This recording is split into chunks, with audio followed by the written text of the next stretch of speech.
This episode of the Closeout Bodyboarding Podcast is proudly presented to you by Limited Edition Fins. Shane, I've always wanted to know, what's the big difference between the original Limited Edition fins and the new Psylocke fins? Benny, the Psylocke fins are bigger and wider than the original LE foot pockets. So basically when you try them on, they'll actually be a size up. Psylocke's fit really well in half sizes to the original fins. So I used to not be able to fit into the larges in the original LE fins, but I fit perfectly into the Psylocke large. So I just recommend everyone, if you weren't comfortable in the original LEs, go in and try on a new Psylocke's. Awesome. Thanks, Shane. Back to you in the studio.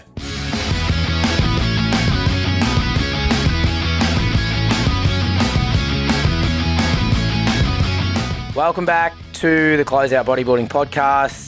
Benny Oborn here. Once again, I'm going a bit rogue on my quest to connect with some incredible individuals who are making an impact on our sport of bodyboarding. Today, I'm joined by a man that likely needs zero introduction, especially in the TV and lifeguarding scene.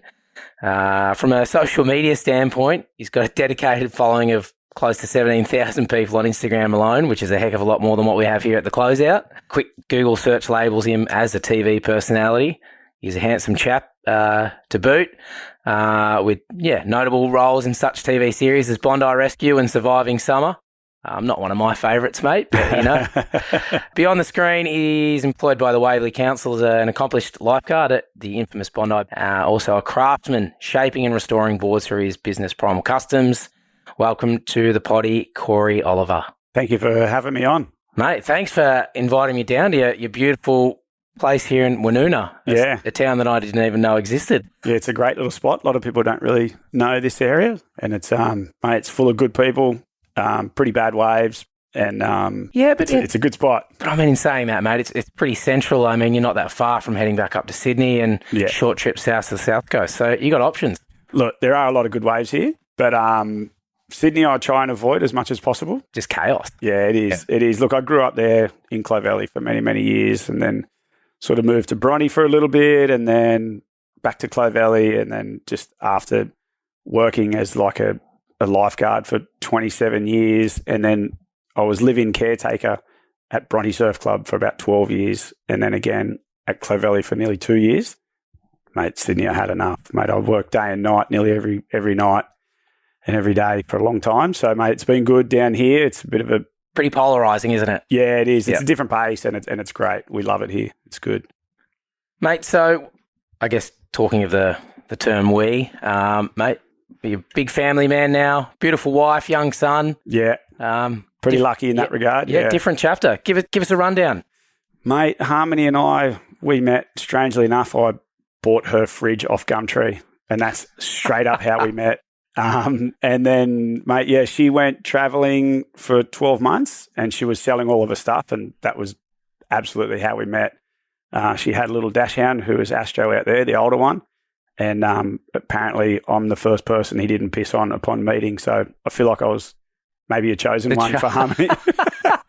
So, mate, it's been fun, and we sort of stayed in contact while she was away, and then probably about 4 months into her being away, I just hit her up and said, "Hey, like I'm pretty keen to wait for you to come back, do your travels, whatever you're doing." And so how many years ago was this? Together 8-9 years ago. Right, gotcha. Yeah, so we've been together for about 7 or 8 years, living together, and then we got married last year in May, which was pretty cool. Yeah, and Austin was with us for that. That was pretty amazing. Got married up. He's 2 now, right? He'll be 2 at the end of April. Awesome. Yeah, so we got married up at Uluwatu Surf Villas, which was just, mate, one of the best spots that you can come across. That was dynamite. Yeah, massive. Was that your first time to that part of the world or not? To Indo? Yeah, you'd been before with lifeguarding, right? Through stuff? Not me personally. A bunch of other guys did. Right, gotcha. A bunch of other guys did. At that point, I was travelling through Europe and doing different stuff. So that was a bit of a split away. But that for a lot of those guys seemed like a lot of fun. Yeah. A lot of fun. A lot of stories that probably can't go on any podcast of any sort. No, they wouldn't get... Well, maybe Joe Rogan. He seems to have no filters, right? Yeah, that probably would fit. Mate, so let's just get stuck into it. Mate, there's a lot to unpack. Again, you've led a pretty successful, colourful career. Thank you. Spanning across, I guess, a few different kind of industries. You know, and we've touched base on that. But again, and we've already covered a few. What are you, mid-40s now, I think? 48. I say 45. We'll narrow it down. Thank you, sir. Obviously moved down. What do you call this? Do you call this the South Coast, or is it? It's not quite South Coast yet, it's is not it? quite South Coast. I guess it's, I've always seen the Wollongong area as like just on the outreaches of Sydney, really. Yeah, right. And, mate, the more and more people that are moving, it's almost, I'm glad it's not a part of Sydney because it's pretty stunning here. Yep. But yeah, mate, I for me personally, growing up in Clovelly and always going down to Bawley in those areas as a kid, that to me is the South Coast. That's, I think, Ulla and Bendalong, all those areas down there is probably the start of the South Coast. Oh, Ulladulla's the capital of the South Coast. Mate, that's the best. You don't have to go to Hawaii if you sit there long enough. If the waves don't get you, Hado's pies will, mate. Oh, yeah, they're good. I dead set considered after this making a trip down just to get some. That's a long way on the train, mate. Good luck with that. It's worth it. It's worth it for the pies. But full-time lifeguard up in Bondi. Not at the moment, however. You're on maternity leave. Yep. Well, parental leave. Yep. Mate, you've been doing it 20 plus years? Yeah, I started at Randwick Council when I was 21. So that's like, a total of 27 years now. I was there for like 6 seasons. I wasn't full-time at that point. And then I went travelling through Indo for a bunch of months and then ended up in Europe trying to find work over there. And, mate, I worked 4 days in about 8 months and was just having a ball. So, yeah. And then came back to Sydney. And this is probably where a lot of things might start tying in is my mate Andy was really crook, which I didn't know at the time. And he's the guy that really got me into like shaping bodyboards and tinkering around in a room that was under their block of units, which was aptly known the green room, because he smoked a lot of joints and he loved surfing. So there's a few different reasons. But yeah, he was pretty crook and I came back and then we understood that he was getting better. So I went back overseas traveling again and then finished my travels, didn't want to be there and then came back and mate, spent some more time with him before he passed away, unfortunately. Yeah, but Andy Mitchell was like a massive influence on me in my younger years. Him and his partner never got married, never had kids. He was a Vietnam soldier, right, who probably couldn't produce kids after Agent Orange and a few other bits and pieces. But my age bracket to their age bracket, I could have been a kid to them, and they really took me in on a lot of things, right, which was pretty cool. And mate, he showed me a lot about, shaping bodyboards, and we would ring all these companies all around Australia, around the world, like trying to import things and just do whatever we could. Like we had our hands on Dow, like many, many years ago, probably when I was about 17. It was probably pretty prevalent back then, but for someone to get their hands on it without being a massive like industry was pretty hard. Right. And it's 17 as well, mate. That's pretty. Yeah. We're pretty deep into it. Yeah. We're pretty deep into it. But yeah, no, Andy was amazing, mate. And then obviously he was shaping boards with Don McCready back in the day, and that was out at Wetherill Park. So as much of a mission as that was pretty cool. And then I was able to sort of get into it a bit more. And then I used that time for my design tech project for Year 12, and it got selected to go through around the state. And I think other people had tried to submit bodyboards in the past, and my teacher was like, "Mate, don't do it. You won't get it done. Like it's not possible." But he didn't realise the contact that I had. So yeah, I really thank Donnie for that, for letting me do that. And then I was pretty happy, and my teacher was pretty happy too. He was pretty amazed at the time. And then, mate, I guess through Andy and the connections with Donnie, mate, I just sort of kept doing it and wanted to have fun with it. Well, maybe Donnie will give you a little test drive in his new Austin Martin for the shout out. Yeah, I think he's going all right. And from an old school Coogee boy with a crazy body surfing background and a busted ankle, mate, he's done pretty damn well for himself, mate. Sure hats off to him, like absolutely. So yeah. Let's talk, I guess, a bit more about bodyboarding before we get stuck into the shaping stuff. Yep. Mate, you're pretty handy on the sled yourself. Like, when did you first start catching waves on a bodyboard? Growing up in Sydney, again, beautiful beaches everywhere. probably in that era where it also could have gone both ways, right? Could have been on a surfboard, could have been on a bodyboard. Yeah. Could have been on a kneeboard, but... And kneeboarding was pretty big when I was younger. It was massive. We grew up in Clovelly, always going down to the beaches, whether it be Bronny, Clovelly, Coogee. Coogee was probably my first. Could you get a park back then? Was it a lot easier? I didn't have a car back then, so I don't know. It didn't really bother to me. But yeah, you didn't have to pay. I know you didn't have to pay, whereas now you just get robbed. But I'd either go to Coogee or Bronny or somewhere. But Coogee was probably my first main sort of stomping ground for waves. Like quite often there was no waves, but then whenever it was too big, there was always waves at Coogee. And then probably my first board would have been, I don't know, like a pretty crappy old fat round-edged Kmart thing, I think. And then which is standard. Pretty standard. And then I think I had a breaker and then a bronzed Aussie. I think it was. Yeah, like these are pretty old school. And then I was like, oh, no way, these other boards have got fins. So I wanted to put fins in it. And I think I put them dead straight instead of like on an angle. So the board just was like ruined it. But then my first main board, I'd saved up me bucks as a kid and got a Mac 10. And I was like, this is so sick. But I'm still... Just notice the difference straight away. Yeah. But even though like I'm still pretty short now, and a Mac 10 back then to a kid was like a boat, mate. It was so big. But I loved it. Yeah, it was pretty. Thing. Back then there wasn't the real selection in sizes. It was all one. Either 42s and then it went down to 40s or. Mate, the first person that I saw with a smaller board was Wingnut. Yeah. Which was a custom, right? Yeah, which was pretty cool, and it was just like, oh my god, there's different sizes. We can get different sizes now. I was like, this is the best. And I think floodgates are open. Oh mate, yeah. And look, he paved the way as a younger kid, obviously charging his guts out with an older crew that were just so dominant in bodyboarding around the world. Like, mate, he just had the best leg up as a kid that we ever could dream of, you know what I mean? So, yeah, seeing him with like 39-inch boards or, it was just like, wow, like this is a game changer. So it was good. It changed the market a bit, I think, in that regard. And a lot of other people followed suit. So that was pretty handy for a lot of smaller kids. Yeah. And with guys like Wingnut, again, like you said, tough crowd to break into, particularly around that Cronulla, region. I guess it kind of hasn't really changed that much. But did you push yourself up into that kind of zone at some stage in your younger years? Yeah, like I probably first started competing when I was like 15, I think. And that was under a local club? Yeah.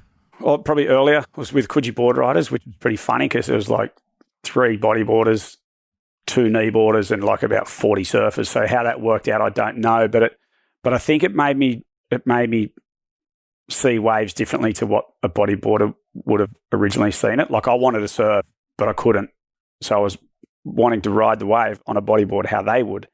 So and it's probably still reflective now in my lack of ability in doing certain maneuvers that a lot of other guys are very good at doing. Right.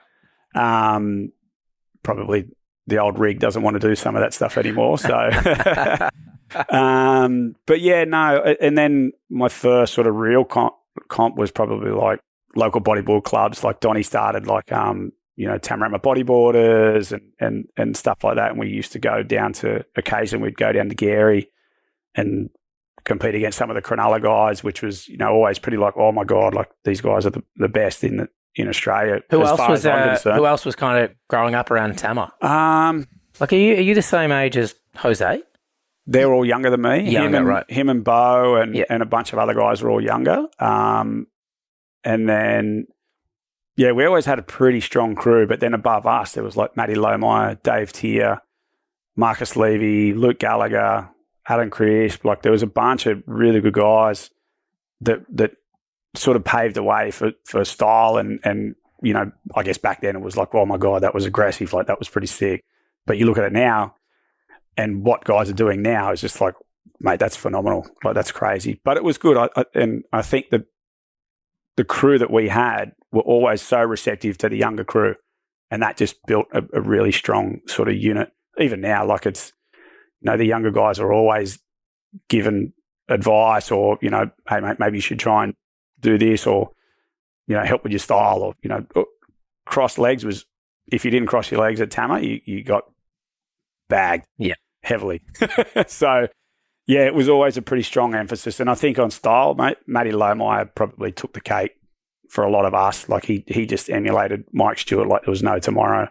And I think that's pretty apparent in the way he still charges waves and whatnot. So, Well, is he 60 now? yeah. He's in his 60s? Yeah. And I mean, he's still current, right? Particularly in Hawaii. Unbelievable. And keeping like his level of fitness and physique and strength and, minimising injury and stuff like that in some of the stuff that he does and all those guys. He's like the laird of bodyboarding in terms of fitness. Yeah, he's unbelievable. Mental. Like good on him. Like that, they've got a great avenue with their businesses and still being relevant in the sport and it's, mate, hats off to them. Like it's a solid longevity. So good on them. And with your, I guess, professional career as a bodyboarder, you became sponsored for a while. How'd you get to that? What was it, through success in competition or just having, being relevant here in Sydney? Because Sydney was the hub. Sydney was the hub of bodyboarding in Australia for a long time. Like I sort of grew up around my mate. His dad owned Sports Auskins, which was a part of Casa Alpina at the time, who brought in Moray and Turbo and a bunch of other stuff. So it was George Kolomatangi and others, which I guess is now owned by Julio under a completely different name. And then, I think just obviously having connections through Donnie McCready and then, not many bodyboarders sort of where we were. And he was doing the fins at the time, the hydro fins. The original ones before. It was probably when he teamed up with Manor. So Ross Hawke was always on the box, the picture at the island, which was pretty sick.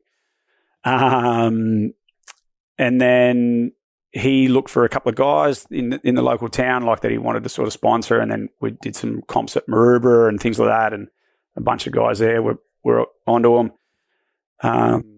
But I think I just had a pretty good connection with Donnie pretty easily. And he sort of took me under his wing, and also with Andy. He knew Andy very well. So that sort of solidified that. And he sort of gave me choices of boards and bits and pieces and stuff back then. But as opposed to any other sponsor, like I was, like most of us back then, were probably on 20% off wholesale or here's your stickers sort of shit, you know what I mean? It wasn't that amazing. But, I know there were guys back then that were getting like pretty good deals. And it was obviously like Eppo and Purse and Wingo and like all those guys, like Adam McNamara, like all like that. And they're the guys that I used to compete against. Right. So they were always older than me. But I probably was lucky enough to do a lot of the comps in other states. Like Donnie would sort of help me out a bit along the way, and my mum was always pretty supportive of it. Was that road trips or interstate flights back then? Interstate and road trips. And then probably sort of towards the back end of my time, like I probably stopped competing at the age of 20. Yep. But then we sort of started like teeing up with Baudet and a few other guys that were starting to get like really, really good out of our area, and Jose and a few other guys. So we all like did the occasional sort of teams challenge together, or went for different like Aussie sort of titles at Ballina. And where's it? D-Bar. Mate, that one at Ballina was like next level.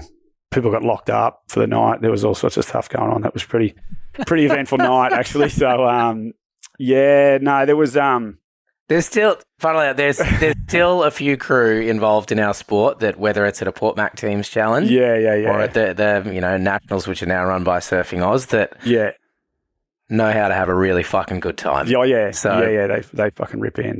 But that night in particular was just wild, like wild. I remember like bouncers were getting dropped, and it was crazy. It was insane. Rock and roll. Oh mate, rock and roll. A wild night. But no, I probably stopped when I was 20 and I looked at it. Was there a reason for that? Mate, unfortunately, even if you won a comp or if you were in the finals, like there wasn't enough money to cover your costs. Yeah. And it was like, what, when I finished, like I was in the rankings at the time. I can't remember what year it was, but I was 4th in Australia and I wasn't making any money. I was just like, this is crazy, And then probably not long after I left, like wanting to do it, like I got into sort of lifeguarding. I was actually working in hotels as a concierge. But then I'd see like Bo starting to do really well, and I was just like, oh, that's so, like I was so stoked for him. Like he did really, really good out, probably out of all of us, like Bo and Jose probably achieved the most in that sense. Out of Well, both had pro model boards, which is, I guess, the dream for every bodyboarder. Yeah. Jose was with BZ, I think, and Bo's with Science, right?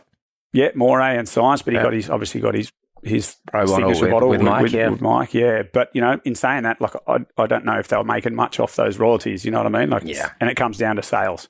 Of course it does. So, but hats off to them, mate. They're both amazing in the water in their own regard and whatnot. So, like, what are both those guys doing now? Like, I used to be quite close with Jose, but I just haven't heard from him in years. Mate, Jose's living most of his time down Ulladulla way. Yeah, nice. Still raw, getting solid bombs. I seen a picture of him the other day.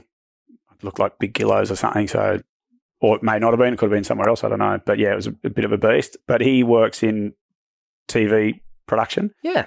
Probably more commercial, I think. He's done a couple of movies, like he's been asked to go overseas to work, and he's like the first AD, so he's making sure everything's running on time. Everyone's having their lunches, everyone's back on deck, keeping the crew happy, making sure the cast are happy. And a people person. He is. He's very, very good at what he does, and he's a stickler for like time and cleanliness and certain things. So he's great at what he does there.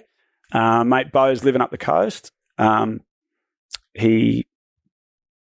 He's got a few different things going on. He's a fiery at the Gold Coast Airport, I think. Right. I think he still is. I'm not many 100% fires sure. put out this week. Well, he nearly set his own property on fire at one point, so it's quite funny, actually. Oh, no. I think he was doing a bit of back burning and thought it was all out, started smouldering while he wasn't at home, and the neighbours are just like, mate, get your property under control. Yeah. Sort yourself out, son. Yeah. So, but I mean, are you still catching up with these guys regularly? Yeah. I mean, how often are you now getting out in the water yourself surfing? Look, different dynamic. Again, you're on rental leave, but you're a career man. You're a busy dude. Yeah. Look, I surf a lot more than I ride a bodyboard. Yep. Which I shouldn't. I should actually get back into bodyboarding a lot more, but I just don't always have the time with everything that is going on at the moment. Like, I love working on the boards, refurbishing the bodyboards. We've been doing a lot of work in the house. Like, we've done a lot of renos since we've moved down here, and there's still more to go. Well, that'll never end. That'll never end. And as you saw, you met our dogs. We've got 4 little dash hounds that, they need to be looked after. And then Austin, he's sort of just started daycare properly this year. 5 days a week, so it's given me a lot more time to free up to work downstairs and work on the boards for people. I've been really trying to concentrate on that as much as I can. And last year I wanted to try and do customs and some bits and pieces, and it just didn't work out. Like with, I know people, if I open the floodgates, people are going to want boards, and I get it. I'm not saying that because I can do it. I think it's because there's an option that people can have. Yeah. Mate, watching what Adam McHugh does and Glenn and a couple of other guys, like, it's so sick what they're doing, like Rousseau and Oslo. Like, it's great to see that there's an industry back in Australia again, albeit it's not as big as it used to be. Yeah, and I mean, we spoke about this before we went live. But we're all trying. We're all trying to, like, bring it back to where it used to be and where it should be. So, yeah, look, it's not through lack of trying. For me, it's probably been more lack of time. Yep. And which isn't an excuse either. Oh, it's just the reality of what it is. That's just life, mate. Yeah, that's just life. And like, yes, I'm on paternity leave at the moment. I'm chewing into my own leave, and I'm going to take the rest of the year off unpaid leave. When my leave runs out, I'll be unpaid for like probably 8 months. Yep. So I'm going to be busting my guts to try and support the family and do make some bank. Otherwise, and keep some projects going on in the house. Like, there's some stuff here that needs to be done. That's it's not cosmetic; it's structural. So, so in that 8 months, mate, do you think there's room for a bit of a resurgent surf trip for Mr. Corey Oliver? Look, I'd love to, man. Like, the last proper trip I did was up to Sumatra. Where did we stay? At Mandiri. We stayed at Mandiri. Is that Sumatra? I can't even remember where it is. I think so. But yeah, Mandiri was sick. We got some really good waves up there, and that was a few years ago for a mate's bucks, I guess. Did you take the stick as well as the bodyboard? Yeah, Both? yeah. Yep. Definitely surfed a bit, but then, there was a few waves just When it got heavy. proper bodyboard heavy. Yep. I was like, this is sick. And look, as much as I still ride a bodyboard around here, it's just not that often because, with my time here at the house trying to get everything done, I've got short windows. Yep. And those windows don't always line up with a swell opportunity. Yeah, like the other day it was pretty good down here and I had an opportunity to get the book out and I was like, oh, that's just so refreshing. It's super refreshing. As much as I want to get better at surfing, I still love getting back on the book. We've got Cold Coast bodyboarders down here now. Yeah, so that's awesome. Yeah, that Brendo and Coops and Itty and a couple of other guys that have really dug deep and put it together. It's amazing. It's great. There's a pretty good little family down here of bodyboarders and mate, there's a strong crew there. And albeit I still haven't got through a heat yet, but I think that's because I don't bodyboard anymore. Yep. But mate, just to watch everyone, in good waves and shitty waves, it's sick. It's so fun, mate. I just go there for the novelty for me, really, because I know I'm not going to, be as good as those guys. No one's surfing for sheep stations. Well, yeah, not me anyway. Yeah. So, speaking of trips, yep. you're recently in, the Cook place that I hold so close to my heart. Did you score? Because that was essentially a family trip. Yeah, it was. We were hoping there'd be waves. It was looking like there was going to be waves, heaps of swell, but it's always onshore. So unless you get to the other side of the island, which doesn't always get the swell. Yeah. So, but the last day and a half, we did get a window of 2 to 3 foot waves, but super fun. Well, and where was that? Socials? Socials, yeah. And it's the skate park. Oh, it's so fun. Yep. It's so fun. And look, I'd love to go back and spend a bit more time. I get it. There's so many sick waves there. You just need the conditions to line up. Yeah. But yeah, great people, great place to be. Would happily go back there again. Yeah. What I love about it, and I've said this probably on every podcast I've done, because I can't help but promote this place. To me, it's one of the greatest islands to go bodyboarding. Yeah, the waves are there for bodyboarding. They're not for stand-up surfing. They're kind of short and sharp, with heavy end bowls. You're not going to see guys on sticks try and hit those things. No way. But because of that, it keeps that core surfing crowd away. So it's never busy. No. I think when I was living there, the most crowded it got at socials, and this was on a 4 or 5 foot day at socials when everything was lighting up, and there's 10 guys. Yeah. And they're all getting along. There's no bullshit. You can't get upset there. It's so good. It's cooking. Yeah, if you get upset in those good waves, you'd need to get out of the water. Some of the local crew get upset. Oh, that I can understand. Yeah, but in saying that, they're not guys that are actually even surfing that much. It's a bit of a weird thing. Yeah, but if you're not happy out there in such a place with such good waves, you shouldn't be there, and minimal people, you shouldn't be there. No, yeah, mate. I want to start talking about your lifeguarding career. Is that played a humongous part in your life? Yeah, definitely. Not just from a work front, but you've become a worldwide media star. I wouldn't go that far, but we'll see how we go. Not just you, but your whole team. Yeah. One of the most, probably more popular than Baywatch, and that wasn't even a reality show. Yeah. Look, Baywatch was pretty big, I think, because of the cast that they had and the amount of women they had in there. Slater had a great cameo as Jimmy Slade. Wasn't he killed off with barbed wire or something really cheesy? I don't know. I didn't really get into it. I wasn't really into lifeguarding back then, but I liked the show at the time, but never followed the stories. Yeah. So again, you got into lifeguarding when I was 21. Right. I was 21. I used to work in hotel concierge, and then I was doing landscaping and some odds and ends, and then but nothing up until that point. Didn't have that pathway through surf life saving or anything like that? No? Never. No clubby stuff? I sort of did nippers as a little bit as a kid, but that was about it. Never did patrols, nothing. And I think it was just basically ability in the water, which a lot of guys have to do it. You just need to learn how to work on the beach. Yep. You can spot people in trouble. You can see when someone's doing something wrong or out of sorts, and I guess for a lifeguard is you've got to preempt a lot of things, and not stop things before they happen, but intervene, I guess. Like most of our job is education, really. Yeah. If you can educate someone, you can give them an idea of how not to get in trouble.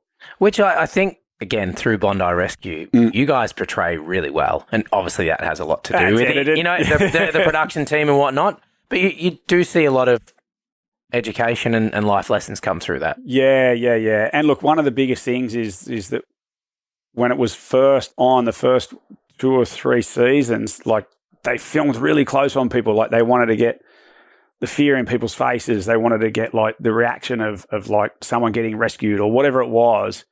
And we got a lot of flack for it because a lot of people going, oh, it's just staged. Like you can't, that's not possible. It's not possible. But because they were panning in, or they were zooming in so much that it was actually not showing what the danger zone was around.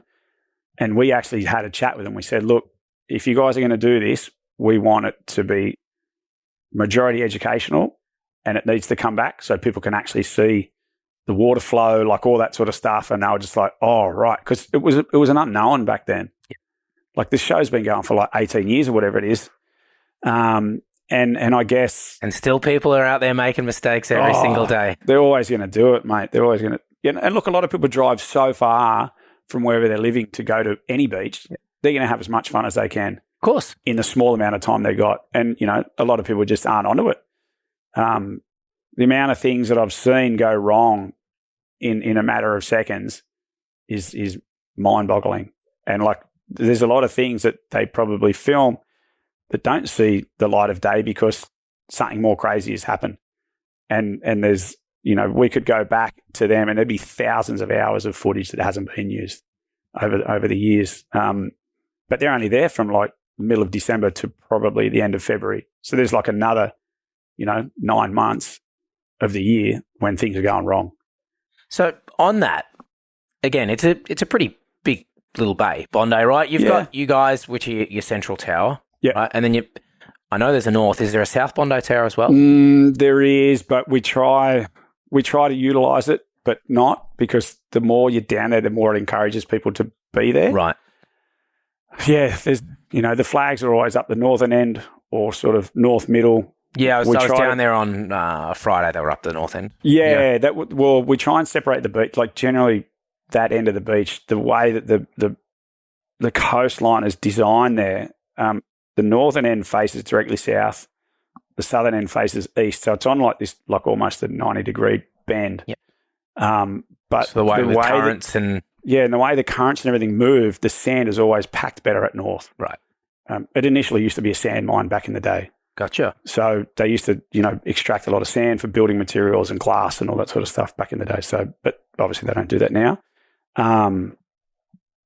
But the flags are up the other ends. The surf clubs are out the other end as well.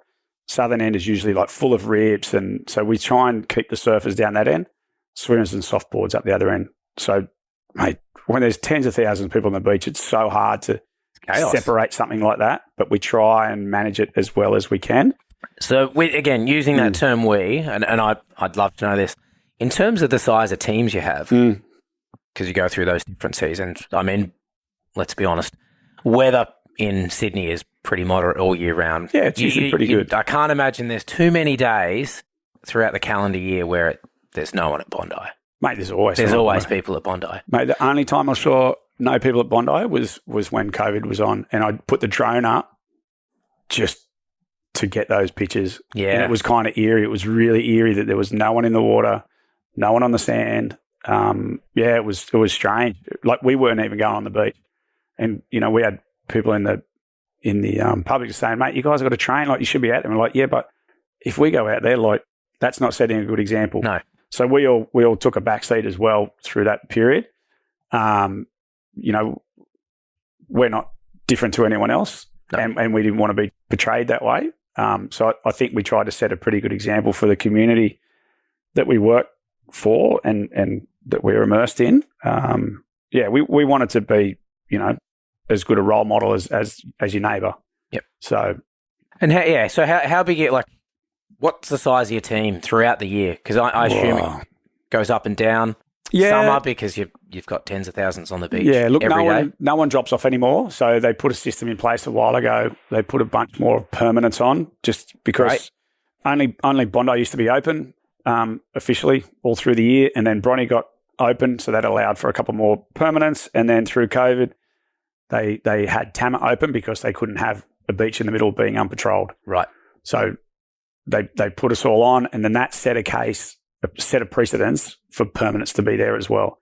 So there's now all the 3 beaches are open all year round, and it just highlights how busy the eastern suburbs is. Oh, chaos. And it's set a standard for everyone working from home. So they down the beaches more now than they ever were before.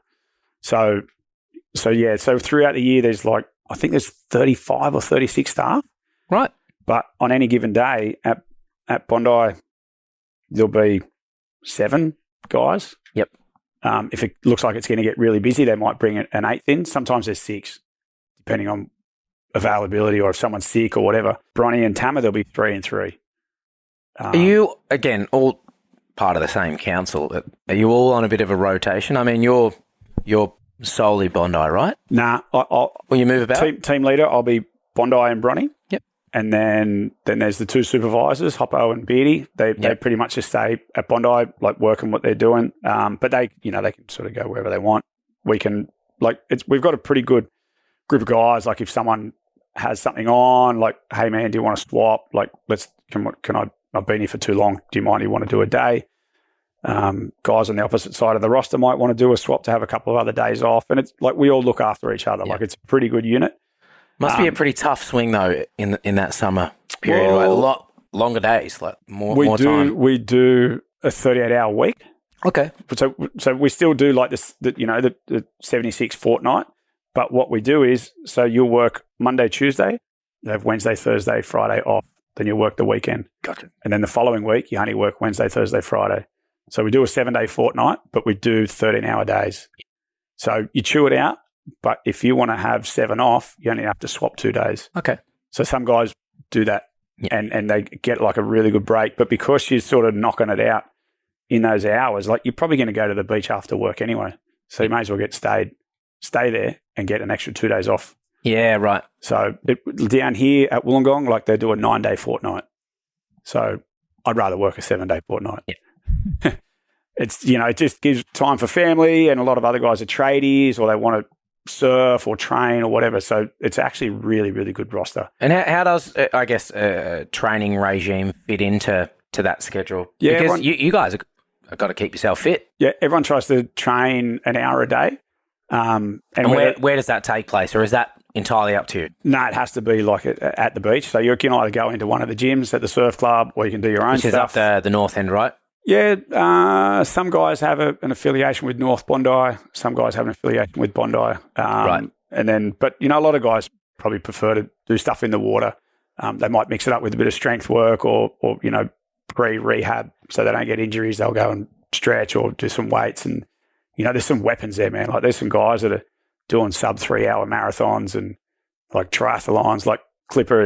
Clint Kimmins is just next level, man. Well, he's the waterman. Oh, he's freaky good, man. Freaky I good. Met Clint many years ago before he had his little vacation. Yeah. And then, caught up with him a few times post vacation, and changed man, and just phenomenal, man. Animal. Yeah, and his attention to strictness is unbelievable. And I get it. I totally get it. He's at the top of his game, and he always wants to be better at everything, whether it's surfing, golf, jet ski saving, water patrol. He's a machine. Well, yeah, he's big in triathlons as well, right? He's unbelievable. Yeah, unbelievable. Machine on a bike. He's very, very good, but the guys that have beaten him are obviously insanely good. Yeah. But Clipper can hold his own. He can definitely hold his own. I think if he was a pro athlete, he'd definitely get better. Yep. But there's only so many people in that percentage that are getting proper supported. Yeah. It's a shame. He probably would have done that more than anything had he been given the right opportunities, and it was just so tricky for him, against certain other guys. Yep. What do you do? But that's in any sport.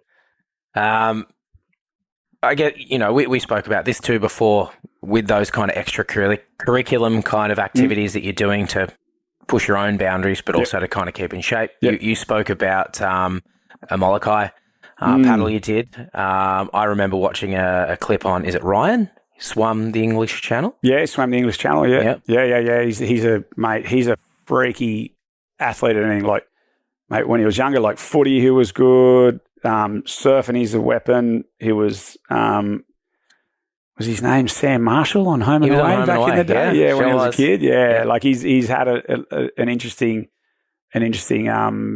upbringing. But life in the limelight. Yeah. But as a guy around sport, mate, there's not much he can't do. Is he still full time on the Bondi team? He's casual. He's been casual for a while. He's living up at Goldie now, right? Because his wife Gina, she's originally from up that way, so they've moved up there for a while, which is pretty cool. So he'll come down in peak times. Nah, he's running all his own PT there up at Currumbin. They're called the Currumbin Alley Cats. So he's training with a bunch of the surfers there. There won't be anything happening there for a while. Yeah, apart from a cleanup. Yeah. But they're all really good on the jet skis. Like I know a bunch of the guys from Pro Guarding, as a Graham and a few of the others, when all the floods were happening down in Lismore the other year, like they went down with the skis and helped rescuing people and dropping things off. There's a pretty solid group of guys up there that were originally from the lifeguards. Yep. But the lifeguards up there as well. Like there's an array of expertise up there. So they've got a pretty good group up there helping each other out and getting some of the best waves at the moment. So it's a lot better than down here. What's the again? There must be I can't imagine there'd be too many lifeguards that wouldn't want the opportunity to work at Bondi, right? Like, what's the turnover and is there a huge application and kind of wait list for people that how does it work? Yeah, look, for a while there was a bit of turnover, but that's just because guys were like taken on. Some guys went and worked on the super yachts in America and around the world, and so when some guys left, there was an opportunity for someone to move up. So they, apply for more casuals or whatever the situation was. If they needed to fill permanent spots, they'd advertise permanent spots. Right. But I think in a nutshell, like I think most of the people that have come is because they've been sort of living in the area, or they've wanted to gain a different sort of skill set or whatever it is. Because like, mate, Bondi gets very, very busy. And as much as it's probably portrayed on the TV show as like the most hectic place to work, mate, every beach comes with its challenges. Of course. And it's, you can have like 10 people at your beach and something can still go wrong, which is really bad. We'll have days where there's like 30,000 people and it probably looks worse because it's in such a small space. Like the beach is only like 800 metres long, 900 metres long. And it fits like so much in any given day. So, yeah, look, a lot of people don't want to deal with that. And I reckon there's probably been people that came and worked there and were just like, blown away as to how things get done.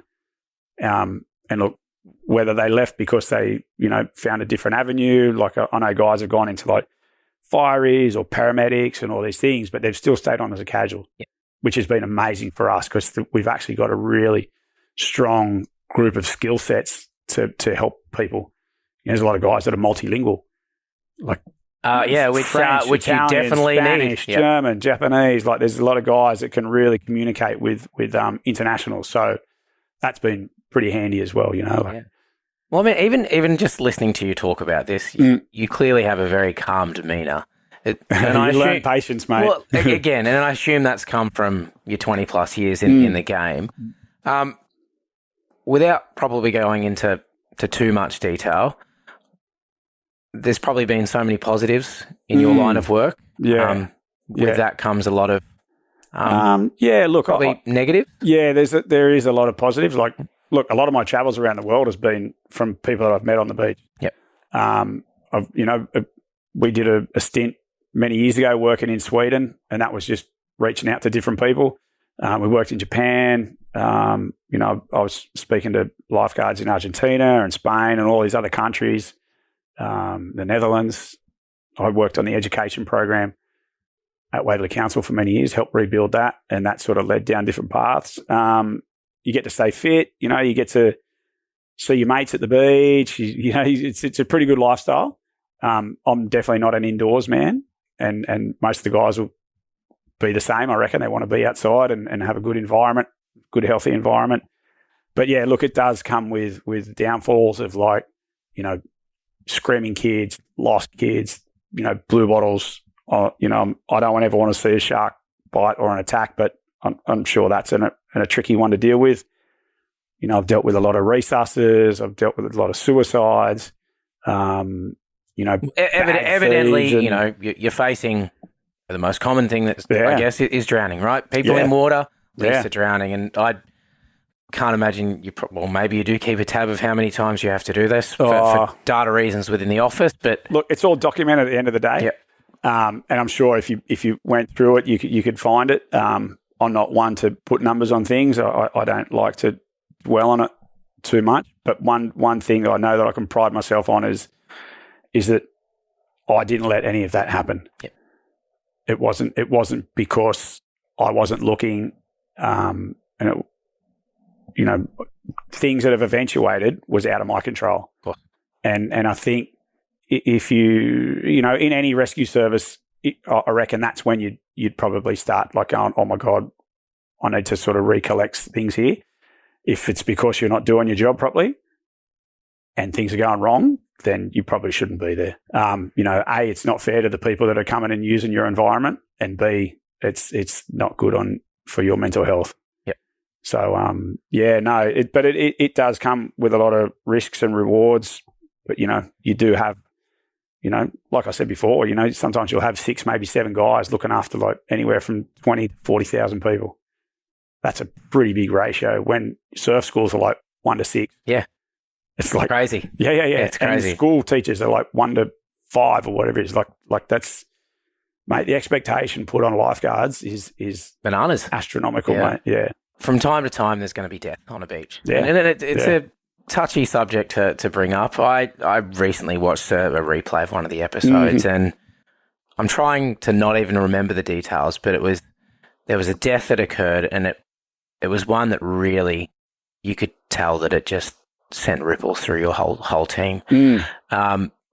Death's not something that's enjoyable to confront. Want it. No, yeah. that's you don't want that. How in those moments as a team? I mean, I think in the edited version, it showed you guys all kind of catching up and having a barbecue or something like that and talking about it. But how do you support each other?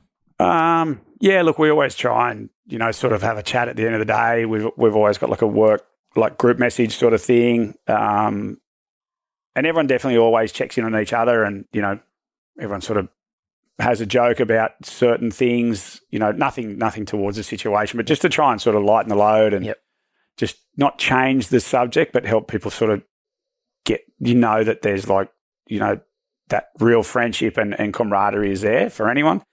Look, I know I've offered to have beers with mates or whatever. I've been in situations before with guys that aren't lifeguards, but they were around certain situations.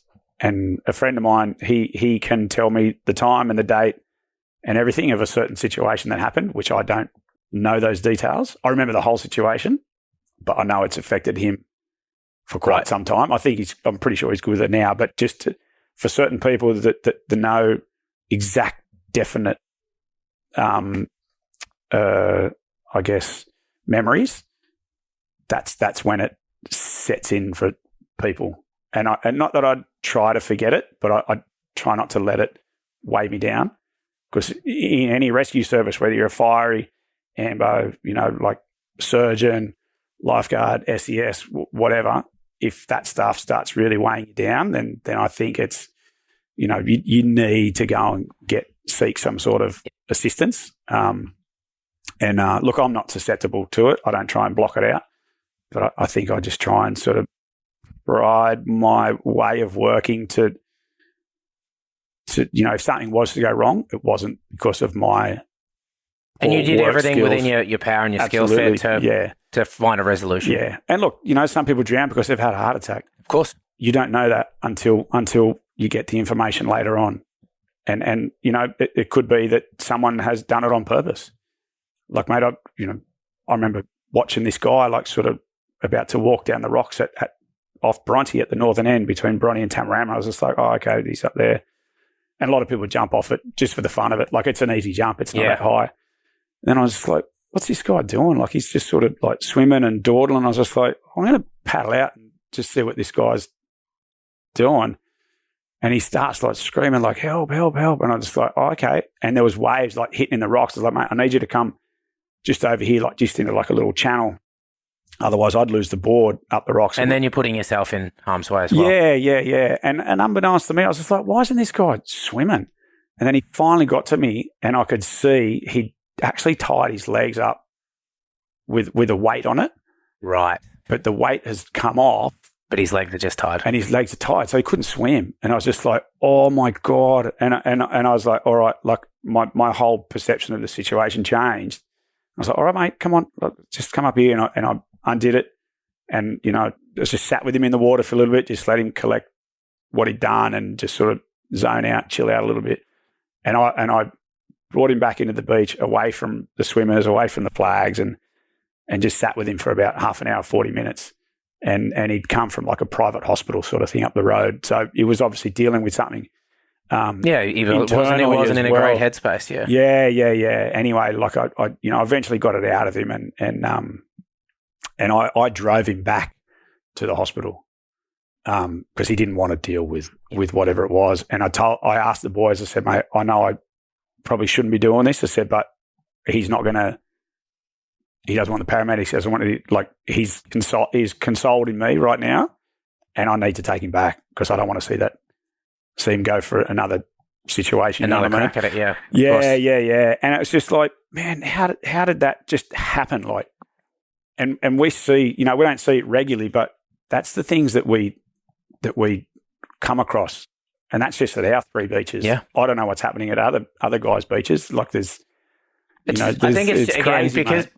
Again, with Bondi being one of the most one of the most popular beaches in the country, there's so much compression. It's everything. Yeah, but like you go up to Newey, you go like down the coast, like here, like there's so many people, like especially now, you know, there's so much, you know, struggle with finance and all these things, and other things mount up. Like, you don't know what people's background is. Everyone's situation is different. Yeah, and like we see people come to the beach happy, want to surf, want to swim, want to do whatever they want to do, but we don't know what the internalized combustion could be that they're not sharing with anyone. Yeah, that you can't see on their face. No. Yeah, like I've seen some crazy things, mate. But yeah, it's a great place to work, and we're a good bunch of guys that really look after each other. And I think the lifeguard industry, you know, you look at, you know, a bunch of guys in Hawaii, and, you know, they look after each other so well.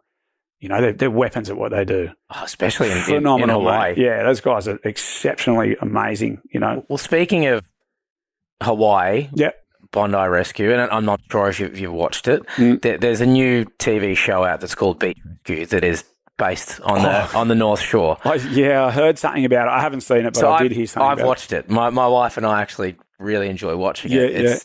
The storylines are far better than those of Baywatch. Yeah, right. But it's great because it's featuring real Hawaiian lifeguards. Oh, good. Yeah, like I've seen GT in there. Yep.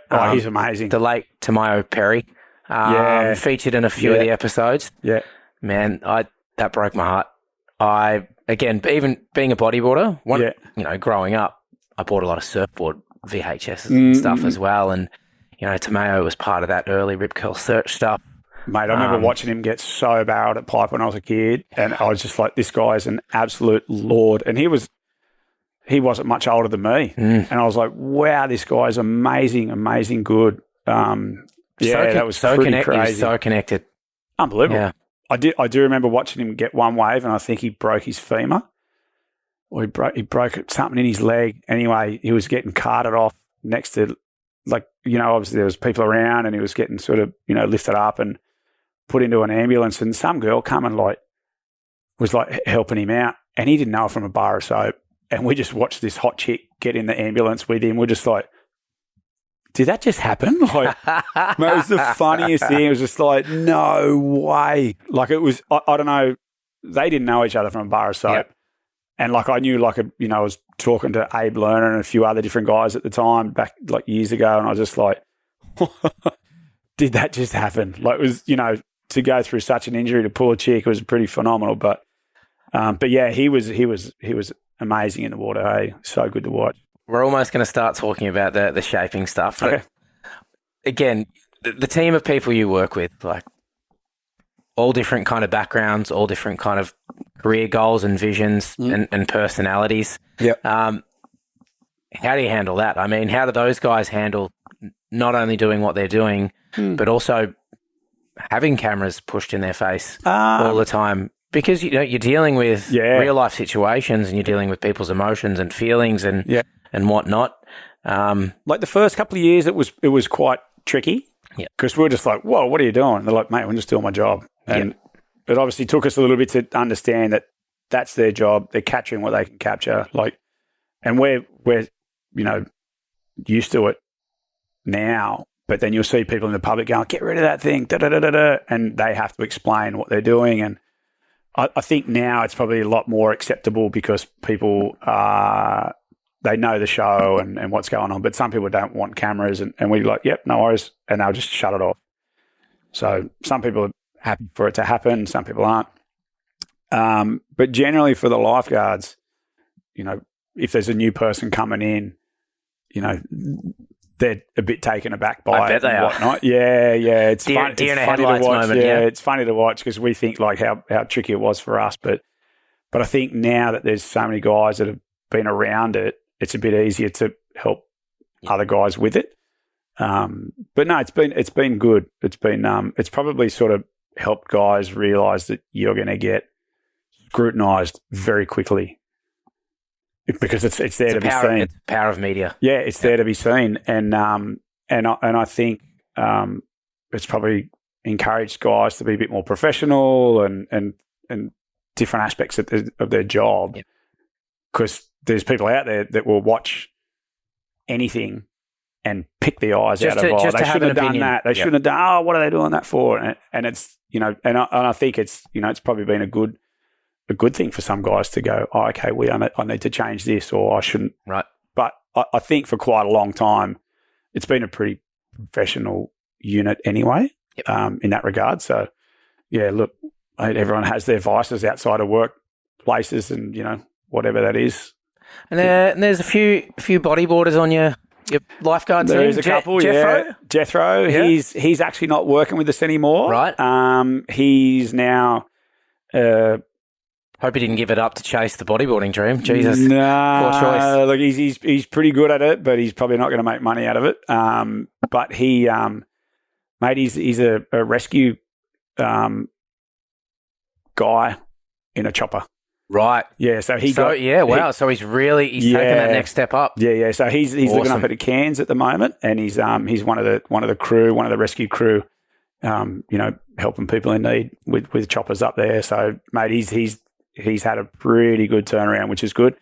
After COVID, he came back to work with us, and then he got a full-time gig again, and I think within 2 weeks he gave him the notice and just like, sorry. And I was just like, what have you done, mate? What have you done? So, look, he's a big loss because he's funny, he's jovial, like he's great. He's such a good guy to have around. He's very experienced at what he does. He's good in the water, like weapon at spearfishing and bodyboarding and surfing, and like he's mad. He's totally mad, but he's the fun guy that you want to have when things go wrong. Well, he's your poster boy for like your Aussie lifeguard, right? Like long blonde hair, big smile. He's pretty funny. He's pretty clumsy. Like it got noted years ago that he doesn't realise how long his limbs are, and he's always tripping over or doing something funny, injuring himself. But no, he's great, legend bloke. And it was I was just returning to work as well at one point, and he was leaving. I was like, no, like that's not possible. But yeah, look, there are a very amazing group of guys there that have come and gone over the years, and we got a couple back recently after like COVID. Like Clipper was one of them, and another guy, Michael Jenkinson, Mouse, he's actually an aeronautical engineer.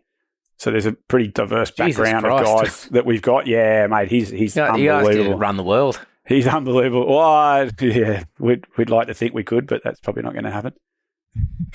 Don't want to get into politics? No. There's too many rat bags up there. Well, yeah. Let's get on to the shaping stuff, and this is something that I'm super intrigued. I'm a former tradesman. I like using my hands. I love learning things. I love understanding how things work. You are kind of making a big point of, refurbing bodyboards, which is something that hasn't happened in a very, very long time. We spoke about this earlier, like 20 years ago, custom shapers in Australia was a dime a dozen. Yeah. Like every state had one or two custom shapers punching out boards on demand non-stop. Yeah. The GFC kind of come along and, changes in the industry. But even then, none of those guys were really doing what you're doing, which is kind of focusing on refurbing. So you've touched on it a little bit. You got into, shaping boards pretty young, like 17. Pretty early, yeah. I was pretty lucky with that. Yeah, so fill us in. Like that's a story within itself before you even get to where you are now. Look, I hope I don't bore anyone with this. But, mate, I don't think there's a single soul listening to this that's going to be bored. Look, my early sort of interactions, as I said earlier, is with Donnie McCready and another huge influence on me, not just with boards, but just in life lessons in general, was Andy Mitchell. He was an ex-Vietnam soldier. For the 1st Royal Australian Regiment, which is like the brass of the brass. Yep. And learning a lot of life lessons from him and whatnot was pretty valuable to me and to where I'm at the moment. He was shaping with Donnie, sort of, and I think it was Kevin Woolett as well that was out there. Correct me if I'm wrong. He'd bring materials home and we'd sort of tinker with different things, and then we'd end up going down to like Pylon or Thermatech and a bunch of other companies that were around producing materials in Australia. And you were just making shit up as you went here, right? Yeah, man. We're just sort of having a dig at it. But his interaction with it, when he came back from Vietnam, a lot of people didn't want to know Vietnam soldiers. No. So he got into like taxi driving and a bit of bricky labouring and all these jobs that were, probably cash involved or whatever was going on or whoever wanted to employ him. And then he wasn't a surfer, but he wanted to surf. And then I think they did a trip to America one year or something. And he was just like, oh my God, there's these bodyboards, these kit bodyboards, like how sick's this? So he bought a bunch of them back and started making some of the kit bodyboards, which I think early on in the piece were like the blank core. I think it was a pre-shaped core, and then you got the vinyl wrap and you had to glue them yourself. Yeah. And I've got one of those downstairs. I kind of showed it to you before. I didn't get it down, but and I don't know whether it's one that he made, but I reckon it may be. Anyway, he was just like, I want more. Like, this is sick. And anyway, so he had a group of his mates that were into it, and I'm still in touch with them every now and then. And he was just like, well, I don't want these rails. I want different rails. So he started like making the boards like down rails, like a surfboard. He started attaching fiberglass fins in them.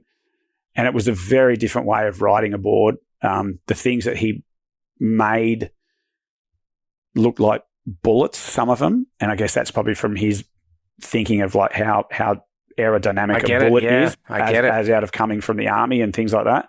I remember they were telling me... George Greenough was really similar in his kind of way of thinking of board design and the way that riding a wave could be done. Yeah, how smooth you should be. Like, rocks are round for a reason because they flow.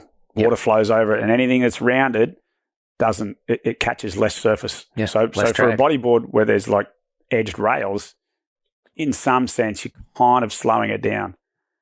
So for surfboards to be rolled, you're gliding, but you need the fins to keep them tracked. Yeah. And they actually give you they generate way more speed, but then it comes down to flex and material, and you could go down a whole different sort of rabbit hole there. But yeah, back to Andy, he just, mate, he'd go to like all these places and just be like, oh, can I get 5 of these and 2 of those? And they'd just be like, who is this guy? Like, get out. Like, we're only supplying to like bigger Big people, business, you know yeah. what I mean? And I remember going to a couple of things. You must have with been a him. pest. Proper, man, proper. And and then I was pretty young and influential with him, and it was pretty funny. But I remember like probably laughing at a guy who I shouldn't have laughed at it, while we're trying to buy materials. And I think he was just like, I've had enough of these guys. Here's this, get out.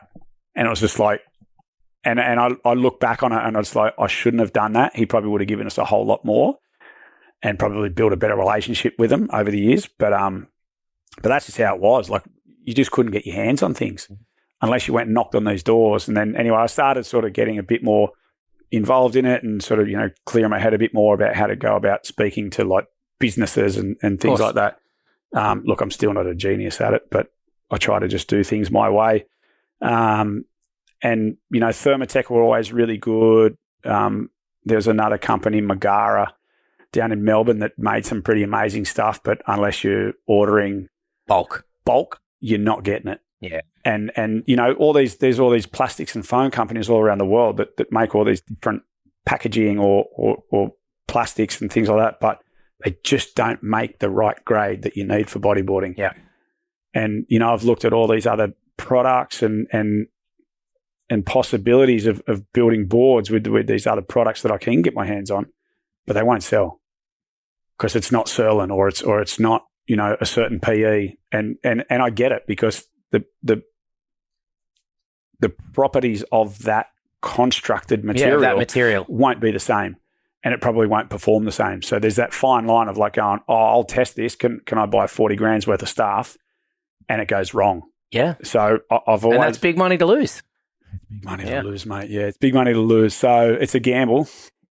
But, it's been fun over the years and starting with Andy in the green room and all that sort of stuff, mate. He taught me a lot about just perseverance, property. Like, he lived up on a hill like what this is, and that was purely because of his army background. Like, you're up high. Yep. You're not going to get rained out. You're not going to get flooded. You're not going to get shot at. If you can control the high ground, you're win. good. You can see everything. Yeah. And like, you can see where we're living now, and it like a lot of my things are in retrospect of things I've listened to out of him. Yeah. Yeah. And look, it's, that's a pretty silly sort of way to put it, but there's certain people in everyone's lives that will have a major effect on how you do things later on. And for me to listen to a lot of things that he learnt and a lot of struggles that he went through that I don't have to, i.e. fighting for the country and things like that. Like, it's, he was a great guy to learn from. But yeah, mate, but then I guess fast forward to sort of, wanting to do my own things. Like, he always let me come to the room, gave me a key. It was just this spare room at the bottom of their block of units that he bought many years ago when they first built the building. And then, mate, I had the opportunity to shape my boards and drive up to Tumbiumbi to go and see Matt and Ben Gallen at Foreplay. And, mate, they opened the doors, man. They were two really big influential people for me, in the sense that, like, no one lets you into their place. No. Trade secrets. No one lets you in. Yeah, like Mez was there, Todd was there. I think not long after that, Mez sort of moved away and started doing his own things. Like, this was so long ago. Like, he let me look at the laminator. He said, mate, measure it, do what you want. Wow. He's just like, mate, come in, check this out. And I was just like, mate, you don't have to do that. And I did. Like, obviously I didn't go that far. But I was just like, mate, I can't thank you enough. Like, and for me, as much as I love doing what I'm doing, it's not really something I can teach someone. But for me back then was just like, there was so much gratitude towards Ben and Matt, and I'm still in contact with them every now and then, to the point where, like, they help me keep doing what I'm doing, in the sense of, like, I bought some materials from them. I know Ben went through some health issues and I've touched base with him a couple of times. So I think he appreciated that. over the time. And then I think when I was chatting with them and getting stuff done, that was sort of towards the back end of when they were looking at shutting down and selling. With the laminating process yes. for you? Right. Yeah. And you know, Jared Gibson helped me with putting a few boards together. It was so sick. He had this Matt Riley template, which I've still got 2 of them downstairs, and it's just like, oh mate, they were just 2 of the best boards I've ever had, I reckon. And Jared's freaky good too. You know, I'm not too sure if those guys are still doing many customs and stuff anymore, but I don't think Gibbo is. Like Gibbo is, I think he's in some type of construction or FIFO work, maybe.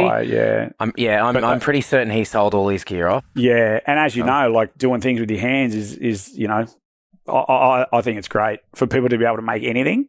You know, whatever profession you're in is like, that's outstanding, because a lot of people don't appreciate how much work goes into things. And those guys that were up there in the 4-play factory were just like second to none. All those guys were I remember legends. It's obviously years ahead. The first time I ever went to the 4-play factory and met Rion. Yeah. So he was like the big chief there shaping boards, and it was at Tarrant Point here. Yeah, I think it was Tarrant Point. It was via Mick Parkhill when I was working with BSC. Yeah. And he introduced me to Rion, and just sat there for a couple of hours watching him basically start from scratch. Rion's great. Well, Parkhill had so much pull at that time. So I think he'd called Rion. He said, I'm bringing a guy in.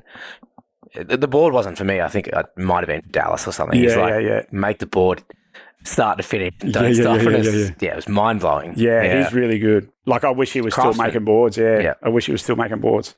So from there, I guess, you know, Ben, they were looking at selling the business, and he actually rang me and offered me if I wanted to buy all the stuff that he'd put together for 4-play, like all of it. So there was like, that was access to suppliers, like raw material suppliers. That was all the machinery, everything. Yep. Obviously, the people he was selling to, like all those contacts and stuff. And I was just like, mate, I don't have anywhere to put your stuff. Yeah. I said, as much as I appreciate you offering it to me, and I'm sure, you know, there was probably a couple of other people that he'd offered to, but I was like, mate, thank you. I said, but I can't anyway. So Manta bought it. Yep. And that's where you would have seen Rion. Yeah. It was Manta 4-play at the time. Yep. Yeah. So that all happened. And then because I was still in good contact with Ben, then I started like sort of going there, which was great. I didn't have to drive to the Central Coast anymore. I only had to go to Tarrant Point. And then I got in good with those guys there, sort of, you know, odds and ends. And then anyway, something happened, and Ben took all of his machinery out and said, well, you bought the business, you didn't buy the machinery, you didn't buy all that stuff. So I'm taking my stuff out, and then it went to Dave Tullich in West Oz. Yep. So Function. Dave, Function, it was amazing stuff as well. Like, great. And I was just like, oh well, that's all gone. So I met another friend, Scalacci, who's like an engineer, and mate, he builds houses, he builds everything. So we built our own laminator, and we were partway through finishing it. And then all that went down at Manor 4-play, and I said, oh, well, I've got a laminator. You can buy that if you want. So they bought my laminator. Right. And then they were running boards out of that. They were trying to, you know, because I think at the time they were going to lose like team riders because they couldn't make custom boards. Yeah. Yeah, so I was Which is crazy. If you look at it now, no one's getting custom boards. There's not that many. Few, not that many guys are getting custom boards. So that all happened. So that sort of gave me another good step in with the guys that were working there and owning everything there, Stuart and whatnot, who owns Manor 4-play and a few other businesses. And then Dave was selling the stuff again, and I bought it. You bought it off Dave? I bought it off Dave. And then because I didn't really have anywhere to put it, I rang Rion and those guys and said, mate, I've got the limo. Do you want it back? And they were just like, that's unbelievable. So it just went all the way around Australia and back to sort of kind of where it left off at one point. Jesus. So I still own the limo. But where's the limo now? It's with Glenn. Right. Yeah, so, okay, so yep. I've sent it up there because, mate, I had it all set up downstairs, and like I was saying earlier, like I just don't have The space. the space. Well, if I pull out my car and all the other odds and ends that We are haven't down even, there, we haven't then I even could do spoken it. about the car. The car's a whole nother chapter. But yeah, no, it's it went all around Australia and it ended up back there. So that, you know, that in itself, I know they were pretty respectful of me bringing it back there, and because, mate, that allowed for like epic custom boards to be made again. Yeah.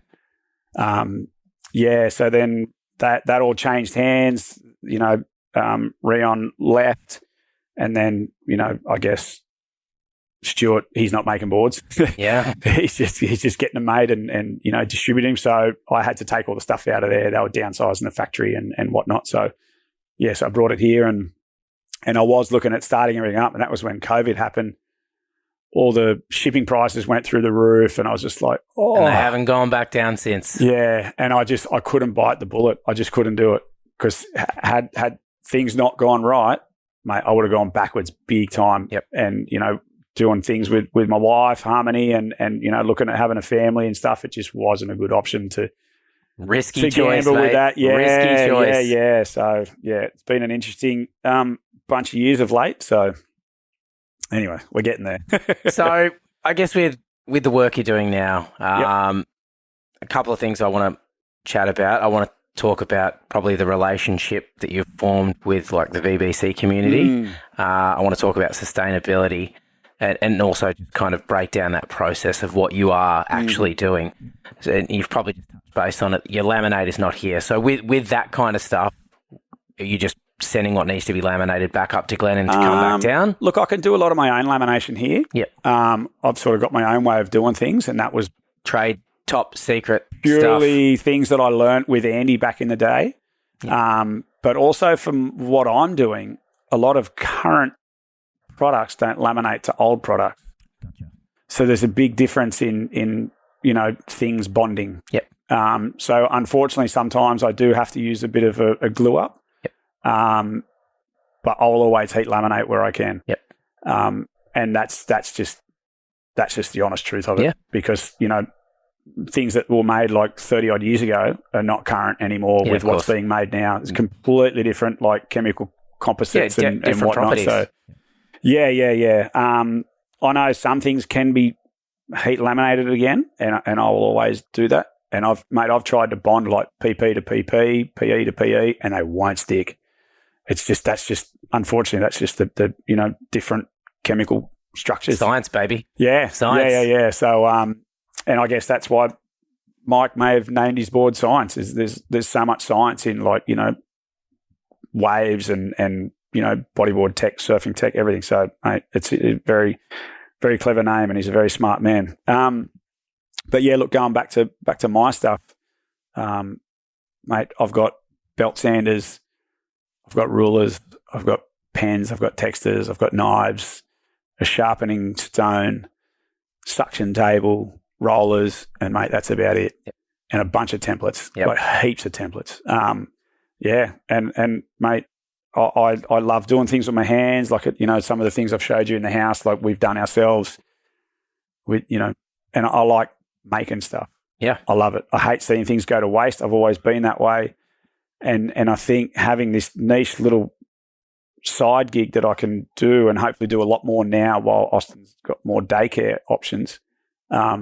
I tell you what, you're going to stitch yourself up when you go back to work on the beach, mate. You're going to have all these unanswered emails from people wanting boards done. Yeah. Look, and I love doing what I'm doing. You know, I get to be home. I get to drop Austin off, or I get to pick him up, and, you know, I can be, you know, a lot more available around here rather than driving an hour and a half to work and an hour and a half home. Like, that's a killer. But, you know, that's our decision to live where we're living. But yeah, back to the boards, like, mate, I love it. I love getting creative. You know, sometimes it's a bit tricky for me to bust through the boards for everyone.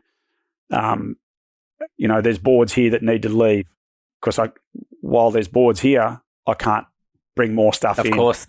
Because as you saw downstairs, like, it's a pretty full house. Like, I've got a lot of my own stuff, and there's a lot of old Dow cores. There's heaps of stuff here that is still relative to use and people's boards for repair, and then I've got all my materials, and there's only so much space you can fit in someone's house.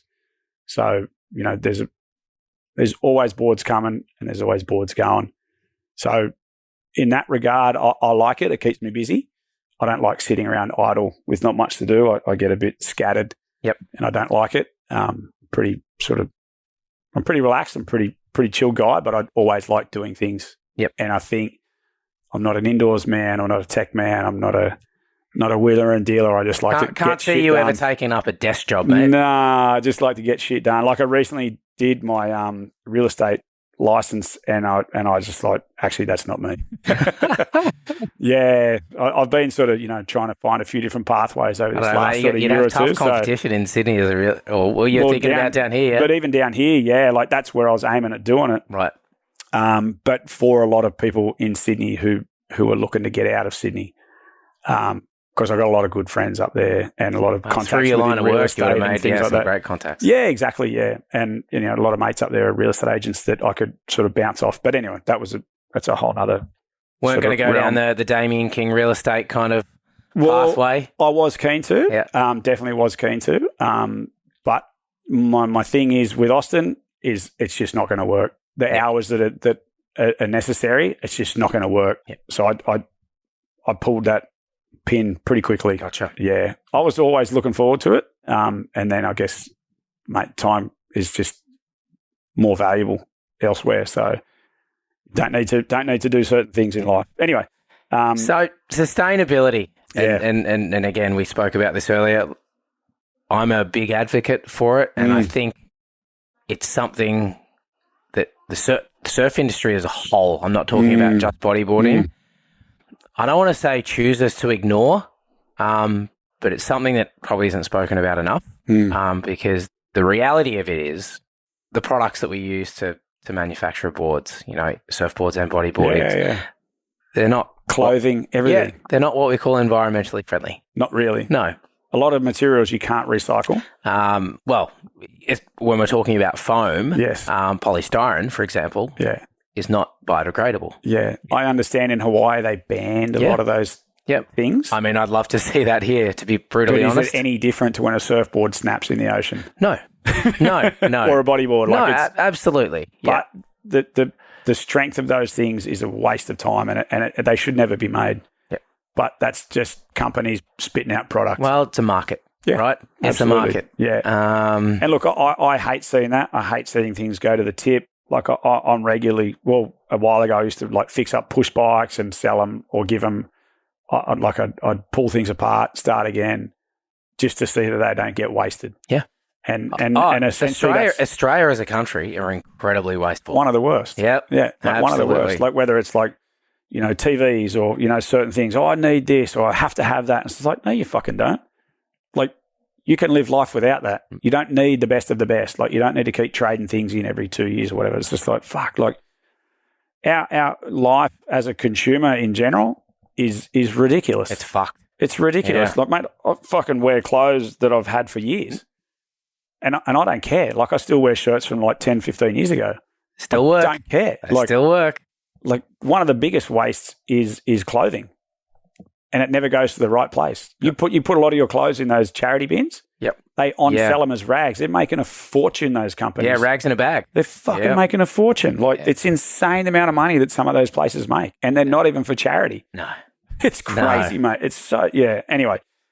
But look, what I am trying to do is stop boards going to landfill or being used as target practice or, getting dragged down the street. You can't tell an owner what to do with what they own. But look, I know guys are super appreciative of when they get their boards back and things like that. And I love it. Like, it's something I've done for a long time. Wanting to do customs. I used to send them to like the Canary Islands and Chile. A bunch went to Chile. A bunch went around Australia like many years ago when I had good contacts with Matt and Ben Gallen up at Foreplay. That was super fun. Like I loved it. But outside of that, mate, getting into the refurbishing side of things is like, I actually really enjoy it. It's time consuming because I'm actually stripping a board apart and then You're rebuilding deconstructing. it. So I'm actually doing Reverse engineering. I'm almost doing twice as much work as what building a board is. Like essentially, I'm almost doubling my workload. I know we sort of spoke about it before. I think I'm pretty fair in what I charge people. I actually think I'm ripping myself off a little bit. I think you are. With the amount of work that it takes. However, yes. in saying that, well, again, I'm not going to disclose what I paid to get the work done. Yeah. And I'm probably not going to ride those boards because they look like Thank you. pieces of art. Thank you. They are the craftsmanship that you put into those boards are. I've never seen that before in bodyboarding. Like, thank you. But again, these things can be reused. Yeah, they can be reused, and you compare that price to if I go into any bodyboard shop or jump online, that's still a fraction of the price of what you're paying for a brand new board. Well, you're not going to buy what I've just rebuilt yet. No, absolutely not. They're gone. No way. They're gone. You'll never see them again. No. And unless, one of the guys in Australia redo it for you, like, you're never getting it. No. It's like, I occasionally will get, I guess, like everything I do on VBC or Facebook or whatever, and mate, hats off to Damien and the guys that run VBC, because mate, they've sort of helped me, use that platform to gain more work. And I've thanked Damien like multiple times over the years. Like I met him probably just when there was like maybe 20 members on there, like early in the piece. Yeah, I don't even know what it's up to now. There's quite a lot, which is really good, and what they've done is phenomenal, not just for bodyboarders or bodyboarding, but just friendships and stories and 37,000, and people reconnecting with friends they hadn't seen for a long time, and like it's great, like it's pretty fun, and there's all sorts of standards of bodyboarders on there. Everyone's got diverse backgrounds. Like I remember, I can't remember who it was. I don't feel bad about that, but someone was asking an electrical question, and I said, mate, just put your question on the VBC. I guarantee there's an electrical engineer on there. Yeah. And he put it up there, and someone like, boom, just explained it to him straight away, because he couldn't pass a certain exam without understanding what this mathematical equation was, or the breakdown of an electrical challenge that they'd given him. And he was like, oh my God, that's great. And like, not just from bodyboarding, but there's so many people in that group. The VBC group is like, people help each other in completely different ways. I think within that community, and I know one of my good mates, Nick Chandler, is quite close with a few of, I guess, the personnel through VBC. But this is a demographic, an age demographic of people that they're very successful in life, or a lot of them are, through career or whatnot. Yeah. Like there's conversations happening which I really appreciate. But through this community alone, I do think we're going to see some probably really good succession plans or investment opportunities to see bodyboarding grow again, whether it's through a competition structure or where it's through some, I guess, ideal concepts. Yeah. There's definitely the right people to make that happen. Yeah, absolutely. Cool. And there's very creative people in there. Yeah. And look, someone I work with very closely, Mike Laidler, like. Oh yeah, I was about to bring him up. Yeah, like his stickers and knowledge of like adhesives, design and adhesives. Like I'm pretty sure he's a draftsman by trade, so he can draw houses or buildings or whatever you want. Like he's a weapon, but he's also doing skateboards. He's like redoing all the old school Hosoi decks. And no way, mate. He's amazing at what he's doing. And if guys aren't onto exactly what he's doing, like get in touch with him. Hey, like he's so more diverse than just doing stickers and shirts. Yep.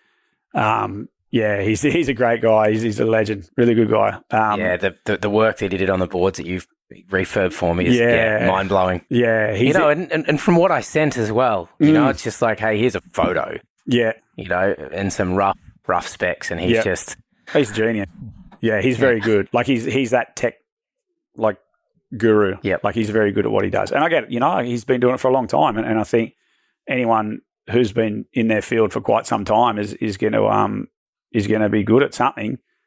And, you know, everyone has a background of being good in something. And I think it's rare that any human doesn't, given the right opportunity. Yeah. You do it long enough, something's going to come of it, hopefully. I guess this is probably, this ties in really well. Like, where do you see, like, the future of bodyboarding? You know, from your background, because you're technically in that kind of manufacturing element of it all, where do you see the sport going, whether it's from a materials development perspective, from a sustainability perspective? We've obviously covered the fact that, the products we use aren't exactly great, but in saying that, they are what they are. I know in surfing, and I follow surfing quite well, there's so many different kind of companies and idealists that are trying to create good solutions.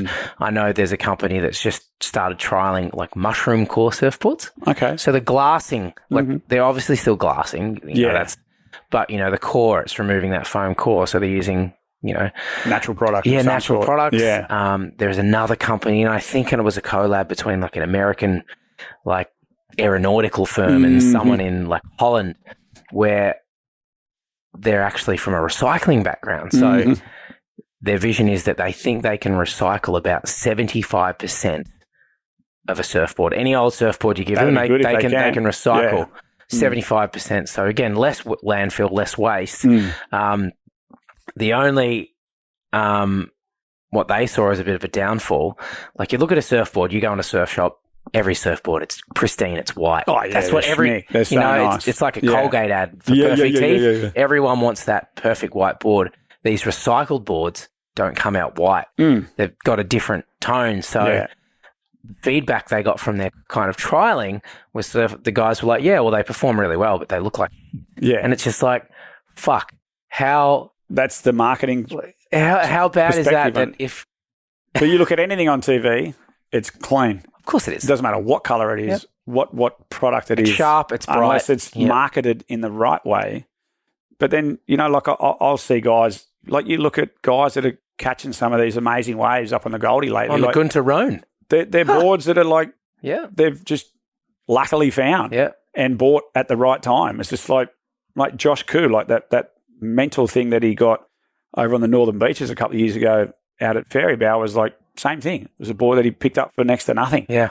And like that's, you know, that's also recycling. Like that's stopping it from going to waste. Yep. And I hate seeing things go to waste. Like, you know, and I'm sure there's a lot of people that do too.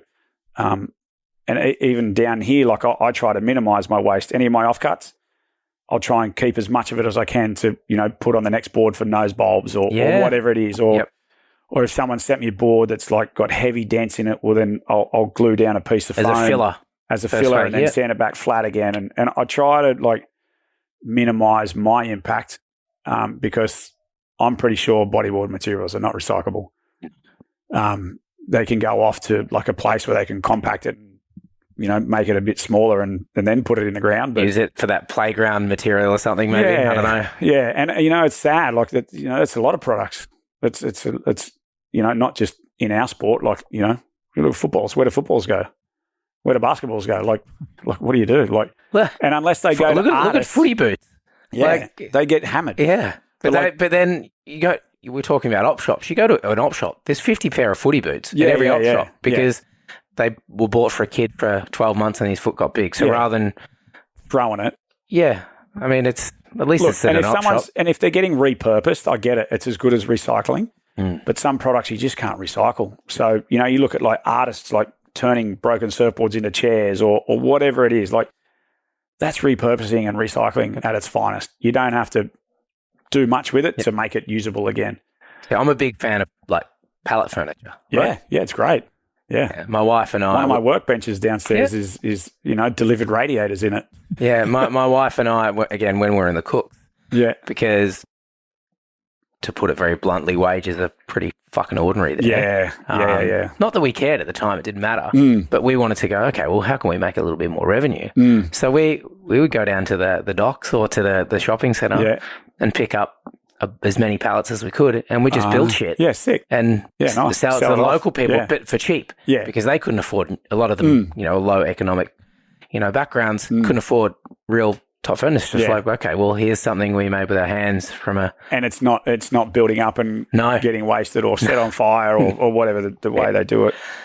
Yeah, mate, yeah. And look, like going back to the early part of the question, where do I see bodyboard? Like, bodyboarding's never going to stop. Surfing's never going to stop. But I think the biggest thing, and we sort of touched on it earlier downstairs, was that the reason why surfing is so big and there's so much money in it, and it's not the only reason, but there are so many backyard shapers, there are so many backyard repairers.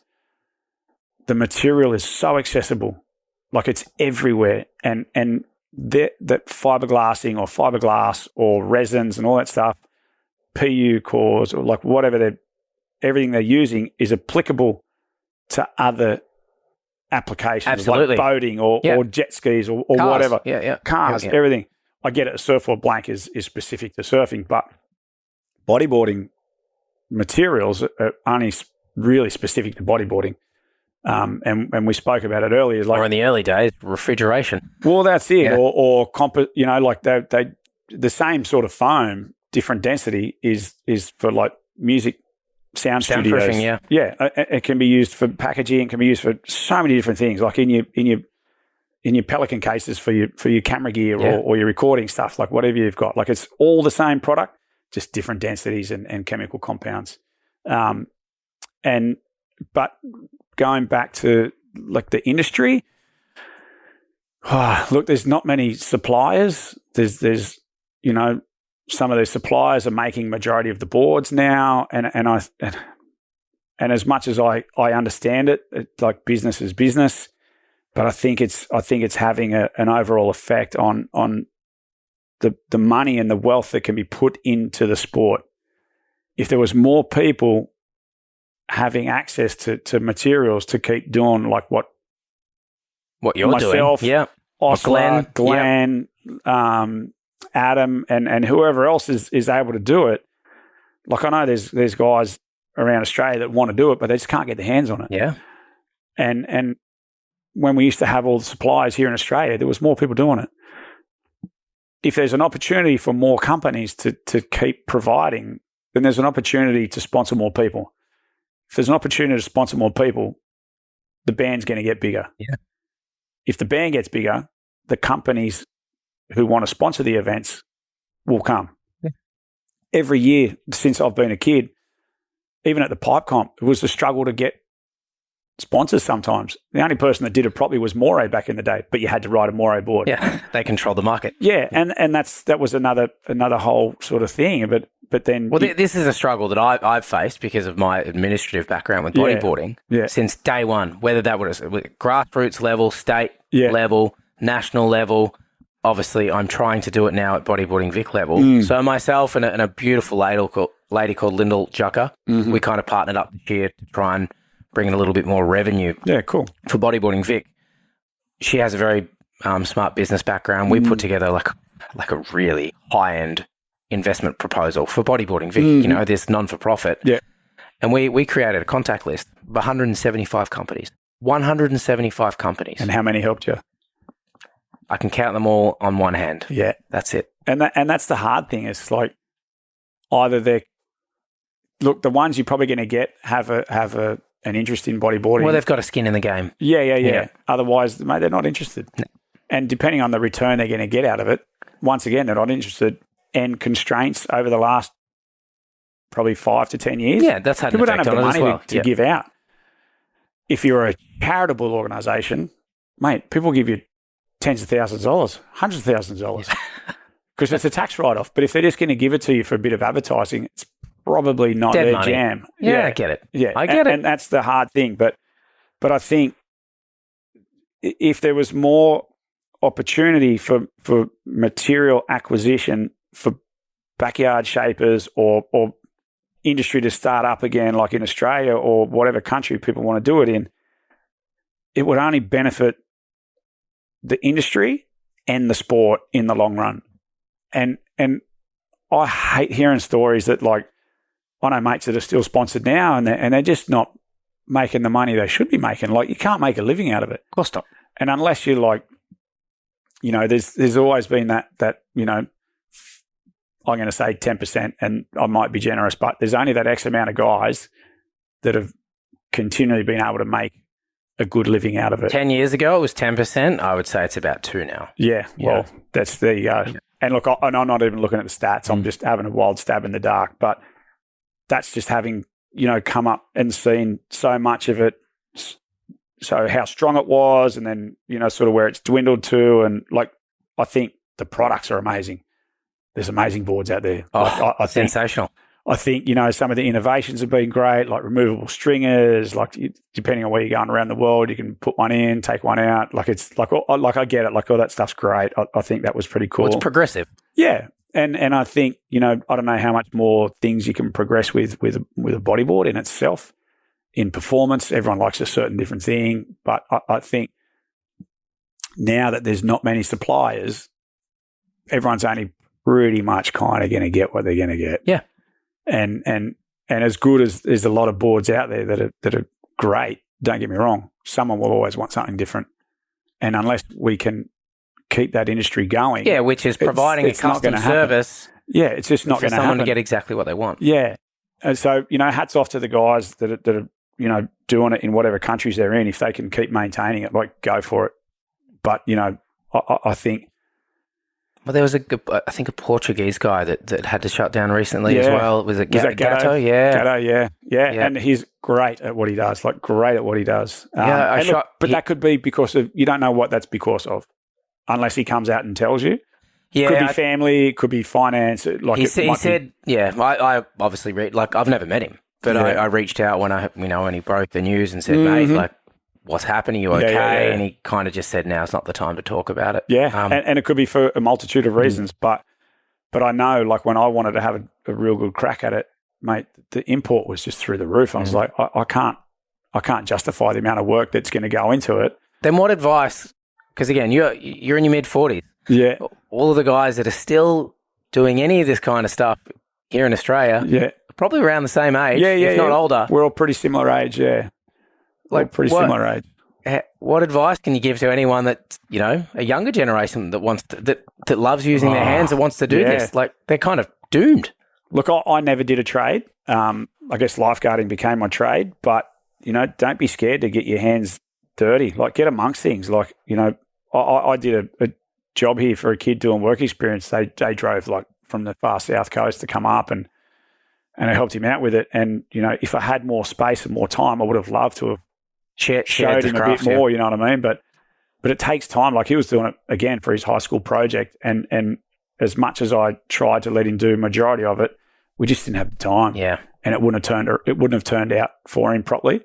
But in that regard, like, for someone to come here and me show them is again, it's like I just don't have the time to do that. You know what I mean? Like, I need to get my stuff done. Yeah, and well, you're a busy man. You've got several things on the go. There's a lot going on here. Yeah. You know, and I've recently just started, like, working with NDIS Care, and I'm still doing casual lifeguarding down here in the Wollongong area, and you know, maintaining our property. And I don't have much spare time in between. So yeah, but, you know, back to the boards, you know, I just love to give. Like, I really do. And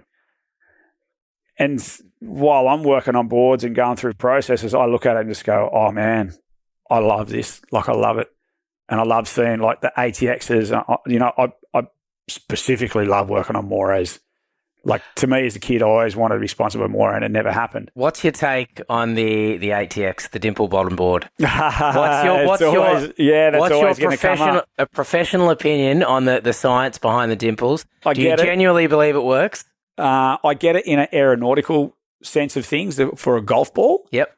Which is air, though. Which is different density with water. Yeah. But I get what they were trying to do, and it was like, Liam McNamara had them on his board as well, and albeit they were a completely different size, but I guess what they were trying to do was get air through the dimples, of course, to lift the board a bit. Yeah. So it's not biting. So it's not biting in the water, but at the same time, you're also causing friction. Yeah. So on a boat, on a sailboat, they'll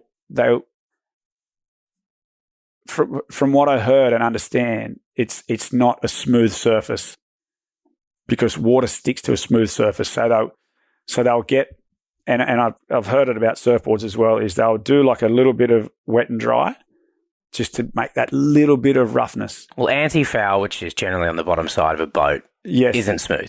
No, but I mean like racing. Yeah, like okay, I've worked sure. on foil races, Right. and I've done with different water safety jobs, and foils might be different because they're sitting up out of the water, but an imperfect surface is better because water doesn't stick to it. Gotcha. And of course, you get the air bubbles. It allows for like water not to be stuck to it. Yep. So, but in regards to a bodyboard, I just don't think it's going to make much difference. I really don't. Like, I know some guys swear by it. Well, but the way I see it, it's a nostalgia thing. Yeah. Yeah. They look That's cool. sick. They look sick. And when one comes in that doesn't have a crease in it, I was just like, oh, this is great. Like, you can feel the strength in it. Like, they're so much better. So have you cracked the code to replicate it? Look, I was doing something downstairs to try and replicate the dimple boards and get the slicks back again. I did have a jig set up to test on a small piece. Yep. And I should relook at it again in different ways. You can fill me in on that offline. But I think it can be done. I'll show you what it is downstairs. It's pretty basic, but look, whether it works or not and whether it stays like that is a very different story. But I think I know how to do it. Yep. But it would, I don't think it's hard. It's just, it would take time for it to set. Yep. I'm not biting into it too much. Well, but I have a theory. But I think it can be done. Yeah. Mate, well, I think we're going to get into the quick fire questions and wrap this thing up. Yep, okay. Because we need to get back down to that den. Yeah, I need to pick your brain. There's a lot down there. I need to pick your brain. So we wrap up every potty. Again, just gives a bit more of an insight of the shit you're into, basically. Mm-hmm. And one of the questions I can't wait for you to respond to. So, mate, favourite band? Oh. What are you listening to when you drive to work? From Woonona up to Bondi. If it's not songs for Austin, like daycare songs, nursery rhyme songs,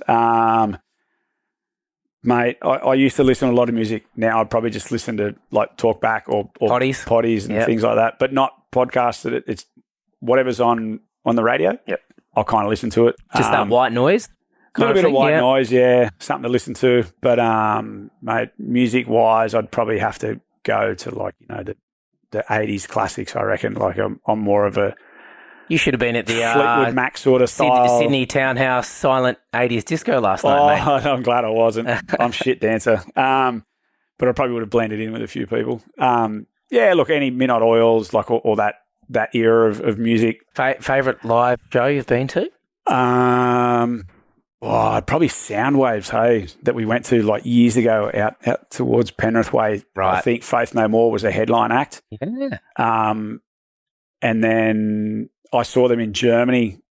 Like I think they did a 10 or 11 year hiatus. And I was like, Faith No More? I was like, no way. I was like, they're not playing. And I looked at it, I was just like, oh my God, it's them. And they just played in this like small show. No, it was a pretty decent show, but I think a lot of people were just like not onto it. Right. And it was filled, but not very filled. Maybe a bit smaller than the Hordern Pavilion, if anyone's been in there. And mate, they just like tore the bag out of it. I was like, this is insane. And then they were touring to Australia, and I told a couple of mates, I was like, you got to go. And they're like, who's Faith No More? And it's like, you're fucking joking. And I said, right, no, you got to go. And then Jane's Addiction played. They'd come back, I guess, and they were doing a few gigs. So that was like a really, really good lineup. Who else was there? I can't remember the other bands. That was quite a while ago. But yeah, like pretty wide, Pennywise, like a lot of... Well, they're touring at the moment with Bill and Colin. Yeah. But I'm going to leave some of those memories back where they are. Yep. I don't need to go and see certain things again and stand in the back row and just watch everyone go, fucking ape shit, like I used to do that. But... See, I'm going through that era at the moment. Yeah. I'm going to rewatch bands that made up my childhood. Yeah. I remember doing that once with Public Enemy. Right. And it saddened me so much that I was just like, I'm never doing that again. Yeah, right. They did this set at the Enmore, and for some reason, everything turned off, all the electrical turned off, and they just kept going. And it was just like, that's a dubbed show. Ah, no. Everyone was just like, what the fuck? And it was just like Heartbreaking. disgraceful, Yeah. absolutely disgraceful. And it was when they were sort of turning into like a crossover with the heavy metal sort of stuff, and then him, you know, he goes like, yeah, boy, like, and he'd do it for like way too long. It was like, okay. And then when it all shut down, it was like, fraud. And everyone was filthy. And for me, you know, I was just like, oh, I went with a kid that I grew up with, and like that was like Public Enemy. It was like, we'd listened to Public Enemy, we skated, we did everything, and then it was just like, that just broke my heart. It's like, that just broke my heart. I was like, that just ruined my childhood. But, you know, I know Pennywise and all those guys wouldn't do that caliber. They're, you know, full tilt musos. But, nah, that's probably not my jam at the moment. Mate, favourite film? This is non-bodyboarding. Oh, I'm going to have to say probably anything Lord of the Rings or any of that sort of stuff. Really? Yeah. Didn't pick you. Yeah, I dig that stuff. Shawshank Redemption's got to be high up there. What else is there? Oh, mate, there's so many good ones. I was chatting with a couple of mates So last many night good about ones. Guy Ritchie stuff. Yeah. yeah. Classic. Yeah, huge fan of Guy Ritchie stuff. I'm going to say Priscilla was pretty sick. Like, there's a lot of really good Australian movies. Yeah. Two Hands. Two Hands was amazing. Yeah. Two Hands was amazing. Yeah. Mate, I don't watch a lot of movies now, but I'm going to have to say Shawshank was probably high up there. Oh, actually, The Green Mile. Oh, yeah. Green Mile's a doozy. That pulled on the heartstrings. Yeah, I actually cried in that when I watched it. So I don't think there'd be many men that didn't cry. I read the books. There was a short 6-book series, right? Like way before the movie came out. Fiction, right? Yeah, and I was like, oh, that's pretty cool. Then when it came out, I was like, oh, I got to watch that, and it made me tear up. I was like, no. All right, you ready for this one? Favorite car?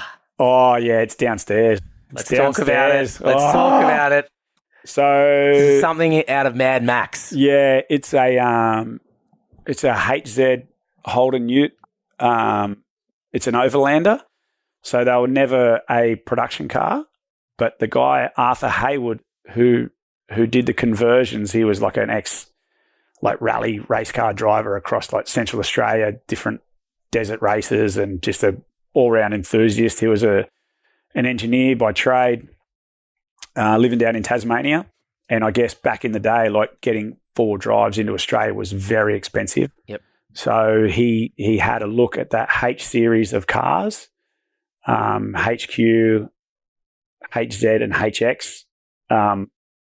And he could see that the structure of the car underneath was like he would strengthen it and then change the entire drivetrain. Yeah, pretty much. Yeah, and like or the diffs, like he had to change a few different things. The running gear, you know, like old school 4-wheel drive, like levers, like double levers next to your gear stick and stuff like that. It was pretty inventive back then. But he then took one to. I'm pretty sure it was in Melbourne where the head offices were back in the day to Holden, and they just lost their lid. They're like, what the fuck is this? Like, this is insane. And he put it up on the hoist.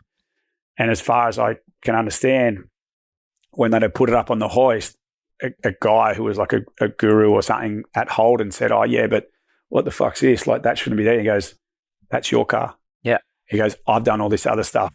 So he kind of like shot himself in the foot apparently during this conversation. It was just like, I've worked around that. That's to build a pinhole in the ego, isn't it? Yeah. And it was just like, oh, apparently. So, but yeah, he built about 120 before he stopped doing it, because once the car went away from the H series, Evolved, yeah, everything was different underneath. So he was just like, oh, I'm not doing it anymore. Obviously, it would have been a lot of work as well. So look, there was, out of his hands, there was only about 120 ever done. So they're pretty rare in itself. And then a guy in West Oz bought it, Mick Tuana, and he called it Molecraft. So there's a bunch of other ones around that they did. And they did some pretty crazy stuff over there. Like I remember seeing like this this dual cab ute like extended into this big ass like Overlander 4-wheel drive. And I was like, oh my God, like that is fucking massive. But they're just, mate, to me, they're like, and I'll go back to Andy again. I first saw it when I went to Andy's house. He brought it back from South Australia, and I was just like, man, have you seen this car out the front? Like, and he hadn't been home for weeks. And I was just like, oh, I'm frothing to see Andy. I'll go and see him. And he's like, what are you talking about? Like, what and he's going, and I said, look at this. And we looked out off his balcony, and he's going, that fucking thing. He's going, whoa, like, no way. Like, that thing's insane. And I was like, mate, how good is it? And he goes, do you want to go for a drive? I was like, you're a fuckwit. I was like, you're a shit stirrer. And anyway, and I didn't know and I should have put it together. Like, he's just come home. There's a new car in the street. And it was just like an instant love affair with this car. Like, as a kid, I was a Matchbox nut, and everything was always like 4 drives or, remote control buggies and stuff. But that ute to me, it's everything. To me, it's everything. And the amount of things that Andy did for me and showed me in life and life lessons and things like that. Like the car, he ended up selling it, and then it got put into lockup, and then the guy who owned it passed away. And because it was registered in Andy's name, it went back to him, and then I bought it off him. And then before Andy passed away, like I got it registered into a registrable state and took him for a few drives in it before he passed away. Oh, he was frothing. He actually ended up passing away from throat cancer, and I think that was to do with Agent Orange from Vietnam. So he was non-verbal when we're in the car, but I could just see like how much he loved it and appreciated it. I kept it registered for a little bit longer until it was just like too rusty, and I was just like, nah, I'm pulling this down. So I stripped it down with a mate who does hot rods, and mate, we sandblasted the chassis, like stripped everything out, new shockies, new brakes, new fuel lines, new brake lines, whole new shell, front end doors, like reupholstered all the interior. Like, mate, because of him and how much he's given me, there was no stone unturned with fixing that car. We're going to have to put some photos of this car up when we release this. Yeah, you can if you want. Well, I know a couple of guys are aware of it, but majority of people on the VBC or whatever like wouldn't know what it is. But yeah, to me, I've never seen one before. Yeah, they're very rare. But yeah, to me, it holds a lot more memorabilia than just from him. And I've never seen him cry. I never saw him cry. He was a tough guy, always pretty jovial, pretty mad in his own sense. And when I said that the car was an heirloom, that was when I seen him cry. So yeah, that was an interesting period. But yeah, mate, that's hands down my favourite car. I know there's amazing cars out there and they're beautiful, but to me, that's the thing. Favourite TV show? That's not a trick question, by the way, mate. Look, I'd probably watch Simpsons over anything, anytime. I haven't watched it for a while. MAFS has been pretty entertaining lately, just for a bit of downtime and make me realise how good my relationship is. Yeah, mate, I'm not really a big TV watcher. Like if it's on, it's on. Like I just. In the early years of you becoming a TV personality with Bondi Rescue, did you critique yourself? Did you watch a lot of the shows post production? No, we never got to watch it post production. Hang on. Like when it went to air, did you watch a lot of it then? We did. We'd actually have a couple of funny nights. Was it the Light Brigade? Or we used to go to like a pub up in Paddington and have like just a little room with us, because it was just kind of fun to have a beer and a dinner and stuff, and it was take the piss of each funny, other. Yeah, it was pretty funny, like watching each other up on the screen, just going just bag and shit, and then what's I'm having a mind blank. Yeah. What was the older guy that used to be former pro surfer? Oh, Kerbox. What's he up to these days? Fuck, it was funny watching him on the TV. Yeah, he's always a pretty jovial guy. Yeah. The Italian had a bit of mongrel in him. Yeah, he's, mate, from what I can understand and what I have heard of, he partied the hardest when he was on the surf tour. There's some stories. Yeah, and all those guys, a lot of the guys in Hawaii, like all of them will always tell you he was the worst. He was the worst, the hardest. Batshit crazy. Yeah. But like, look, good guy, funny guy. He hasn't been lifeguarding for a while. He's just sort of doing his own thing. Yeah. Epic. All right. Favorite bodyboard film? Did you watch a lot? Yeah. Look, I guess More referring to the VHS era, or yeah, probably. I've actually got a lot of Tom Boyle stuff downstairs. Nice. That Terry Day gave me. Terry used to have the import rights and the reproduction rights in Australia for many years. So I've got like all the bodyboard video magazines on these big old reels, and everything's down there. Yeah, there's heaps of stuff there. Basically a museum. Yeah, and I spoke to Tom Boyle about it. Like, he knows I've got it, and I wanted to be respectful and let him know that if I was going to do anything with it, I'd get his permission first. Hopefully that's something down the track. Yeah. But I think with technology these days, it's probably not worth using that stuff. No. So, but we'll see. But it would be pretty cool to do something with it. Bodyboard movie. Look, I think the Enough Said stuff was pretty sick. Yep. The Tension stuff was pretty good. The bodyboard video magazines are good, and then I guess some of the Aussie ones like Blast Offs and that had some pretty good stuff in it. I don't know. There's been some great stuff. Scotty Carter's stuff was always sick, I reckon. Crazy. Yeah, good. So good. Some of the the featured writers that they'd have was What just did he did next level. The Inside. Yeah. Like there was always Roach and McBride and all those guys. Then I guess, probably some of that morphed into the No Friends movies and the group. Like they did some rad stuff. Stuart's View was pretty sick. Oh, that's an all-time classic, mate, isn't it? Yeah. I think I've got a VHS copy somewhere. Yeah. Sorry. Well, we're definitely not giving away your address on the body, that's for sure, mate. This one kind of goes hand in hand. Like, is there a particular film section that you just grew inspiration from? Oh, mate, anything Mike. Yeah. Anything Mike for me was just like, that's just the epitome. Mike, Ben, Jay Reel, Jack the Ripper, and then obviously, it's sort of, for me, DK came pretty big when I was riding Annie's boards with the fins in it. Yep. And then I probably concentrated more on like watching Roach and Acker and Ballard, and, there was so many influential guys there. But I think any section was always like Mike. Mike was like the epitome of style, like, and then GT was obviously like taken over, and, he was like fucking wild man, like some of the stuff he was doing was just like, wow, like that was psycho. Yeah, that was in that big pipe comp years ago. Like I remember watching them go toe to toe, and it's just like, mate, when Galemi did that massive roll, it was just like, how did you not break ribs? How did you land that? Like it was like nuts, man. It was just like, but to like watch that era of like jostling between a few of those guys was just so sick. It was unreal. Like watching Bullet win was sick. Like that was a good one too. That was pretty epic. Yeah.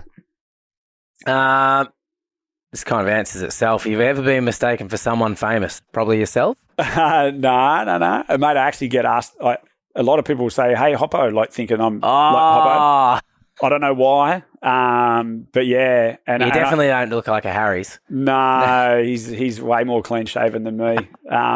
But I think the funniest one was, where was I? I think I was in Japan. What's Harry selling at the moment? I saw some. Oh, he's everything. Every 6 months, he's got a new product, a new endorsement. But mate, good on him. Like he's smart. Like mate, Bondi Rescue have made a lot of money. The people behind Bondi Rescue have done very well. So mate, hats off to the guys that are smart and clever with their socials and doing whatever they're doing. First board. First proper board was a Mac 10 that I bought with the wingers in it. And then it was probably like a Kmarty sort of thing. And I think we eventually got a spray can and burned a hole through it just for the fun of it. There we go with sustainability. Yeah. I'm glad I don't do that anymore. But yeah. Well, I mean, at least if you burn it, there's no real landfill. There's just emissions. Yeah. It's invisible. Barley style. Get rid of the rubbish. Oh, it's not just barley, mate. No, it's not just barley. It's a lot around the world, yeah. Favourite wave? Oh, mate, for many years, for me, it was always nuggin. Yep. It was always nuggin. Mate, we used to have it for years with no one. Occasionally you'd cross paths with someone and it was just like, don't say anything. Shh. There was never cameras, none of that. And it was good. Like no one filmed it, no one took photos of it. And if you took photos of it, you just keep you're it. in shit. You just keep it, mate. The amount of photos I got downstairs of like just perfect conditions is like mental. Like we'd camp out there for days and see no one. Like my uncle and auntie used to own the Koala cabins. They only sold it like maybe 6-7 years ago, and so we were always down there as kids. Yep. Like we had a caravan at Merry Beach for years, and then so we've been sniffing down there for a long time, like a good part of, what am I now, 48, so like 30, 33 years, 34 years. Not that I go down there much now, but that's... It's, definitely not quite, and definitely not a place without cameras. And I don't want to go back there. Like I do, but I'm just like, it just But that's just kills me. that's the evolution of anything, right? Absolutely, yeah. But that's the stretch, mate. It's so sick. Favorite surf trip? Mate, I had some good ones like years ago, like with Ghetto when we went to Japan. I went with Bo to Japan, stayed in Hawaii with Ghetto, and who else was there? Lukey Dennett and Kobe Abbott, like that was a pretty fucking crazy house. That was pretty funny. Oh my God. But yeah, I probably favorite. So I did a trip with a bunch of mates for like, we were in Indo for 3 months. Just we'd go somewhere, come back, fix our boards, go somewhere, come back, fix our boards. And mate, we just lived like kings in Indo, just going, no worries, stress free, just surfing, like chasing waves. That was probably a really good time of like, just no cares. Let's just go surfing. It was pretty fun. Times have changed. Yeah. That's not happening anymore. Favorite move, whether it's yourself or favorite rider, like mate, anything that's just in the flow of the water. I'm not really one for like backflips and certain things. And as functional as some of them look, I don't like seeing things that are forced and kind of scattered. I think, like I said before, like Mike is just the king of smooth. And if you can make something look smooth in the force of water, it becomes art. It becomes clean, and it's nice to watch. Like you don't go somewhere to watch something shit. Like you just don't. And that's with anything, whether it's racing, like I just like to see flow. And me personally, like, yes, I used to do some of that stuff back in the day, but now, mate, I'd rather just get barreled, do rolls, carves, set up sections, and just flow of the water, really, I guess, more than anything else. But yeah, mate, some guys make things look amazing, and to me, that's not functional, but I can see that it is. Yeah. So, yeah, but I don't know, personally, anything that goes with the flow. And final question, and it kind of prongs out into a two-part question. Favorite board. So based on, I guess, your experience here, this is like the favorite board that you've ridden. Is there a favorite board that you've shaped, refurbed, or wanted to get your hands on? And yeah, I've always wanted a Ben. An original Ben? I've always wanted a Ben. Yeah. Oh, okay. And years ago when we were going to Hawaii, like you probably could have picked them up for like, I think they were like 180 US back in the day or something. And I should have just gone nuts on them. Yep. I should have gone nuts. You'd go that price went up big time. Oh, you'd go to the local motion surf shop and you'd always see them. It was like, oh, those colours are sick. Like they were just, the blue bands with the the fluoro bottoms were just like so good. But I just never had the money. Like I was always a shoestring budget as a kid. Like we were hard up cooking rice and pasta when we were living over there, so that was out of my reach then. That's one thing I'd love to get my hand on. But mate, whoever owns that 001 is a... But yeah, it was a mystery buyer, wasn't it? Yeah, I think obviously some people know. I've kind of heard, but I'm not going to divulge. But mate, unbelievable purchase and acquisition. I don't know. Like I've always wanted a board off certain people. Like I've got some of Jose's boards that were made by Yamo and right. Dan Seves and things like that. Like there's certain boards that I probably pride more in that regard by certain shapers or certain owners. Mate, I'd love a pre-owned Mike board. That would be pretty sick. I remember asking him years ago if I could buy one, and he was like, yeah. Then I think he was like, no. And look, I could be totally wrong in this, but maybe the thought was like he could take it back to his board company and they replicate it. And I totally get it. And that didn't even go in my head. I was just like, oh, I'd just love to have one of your boards. And then I thought about it a couple of days later and I was like, oh, yeah, maybe that's why I didn't want to sell it. So I was like, but I get it, you know. But, mate, the amount of boards they would have gone through and design and reconstruction and reconfiguring is like, it'd be so different to what it is now. Yeah, of course. But at the time, like his boards, but that's also were groundbreaking. how our business works. Yeah, exactly. Yeah. Businesses will, you know, they'll get other people's products. But, and you know, certain boards I've always wanted to keep. And one I regret letting go was one of Jackie Buddha's personal boards. Oh. Yeah, I bought that when they were at that. There was a Mino Fry comp years and years ago at Manly and he was out here. I think Chris Burkhardt and a few other guys were there as well. And I bought one of his boards for like... How crazy is how, like... Chris in the pipe comp recently. Yeah, sick. Nuts. Like weapon. Yeah, and he did good. Like he did good. Like I didn't think he had time to surf with how fucking busy he is Mate, these days. He's a weapon, hey. Yeah. Burks, legend. And his son went pretty good too. Oh, really? I didn't see that. It's Noah, I think. Okay. Yeah, sick. I didn't get to watch much of it, chasing the little kid around and doing other stuff, but yeah. It's a shame they probably didn't get like cracking conditions. First day they did. Yeah, first day was insane. Yeah. But, mate, stoked on Kingy, man. Far out. That was like good on him. Good on him. Like the guy hardly competes anymore and to do what he did. I think he does the team's challenge every year. That's about it. Yeah. But I mean, again, he's a weapon, super mate. fucking he's fit. He's a weapon in the water, mate. Yeah. Nah. Hats off to him, mate. And, you know, everyone else that gets into it. So, yeah. But if anyone's got a bend board, they're willing to offload, I'm open. Mate, there's a big enough community out there. I'm sure someone's got something for the right price, but yeah, we'll see how we go. You know that Jamie McCall guy?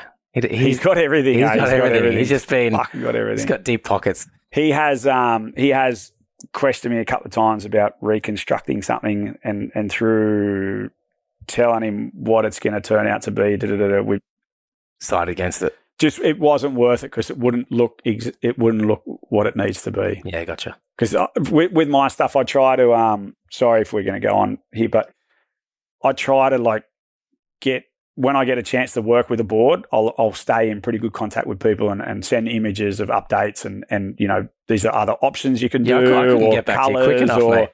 Yeah, and I feel bad because sometimes you know I know guys are at work or they're doing whatever they're doing or they're remote. I know some guys work remote, so it's not always easy to get someone. I think Dan, you've done some boards for Dan Ross over in WA recently, didn't you? Yeah. He does FIFO. Yeah. And Dwayne Parada, like there's a bunch of guys that are fly in, fly out sort of thing. So they're not always easy to get hold of. But when I get started on something, I'm fucking going. You're locked in. Like I'm in. And it's good because, you know, I love having that chat with the person to make sure that they're getting what they want. Yep. And the options that are available so they can go, okay, no stone was left unturned. And I want people to feel that like you're getting what you want and the result that you want to see the board in. Yep. And to me, that's probably more satisfaction than making money out of it, to be honest. So, yeah. True gentleman. I try to, like with my lifeguarding, man, you're just always giving. You're always caring for other people. Yep.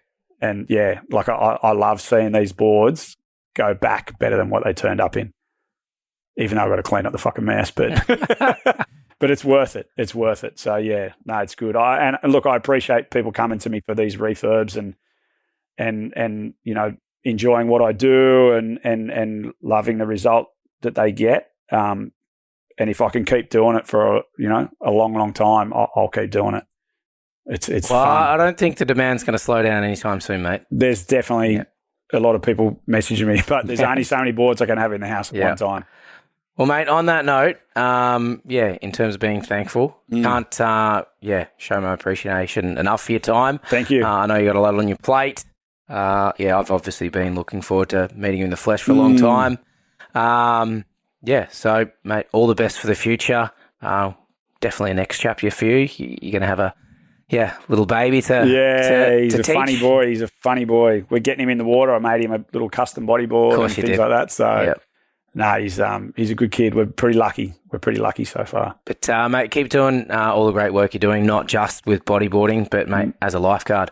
You're keeping millions of people safe every year. I probably don't think about it as much as I should. But and that's a you're doing God's work. Thank you. Yeah. Thanks for having me on. Appreciate it. Cheers. So that wraps up this one, guys. Please don't forget to like, subscribe, share, all that jazz. Big shout out to the Closeout team, Shano, Watto, MJ, Sammy, and Rob Portis. Cheers, guys.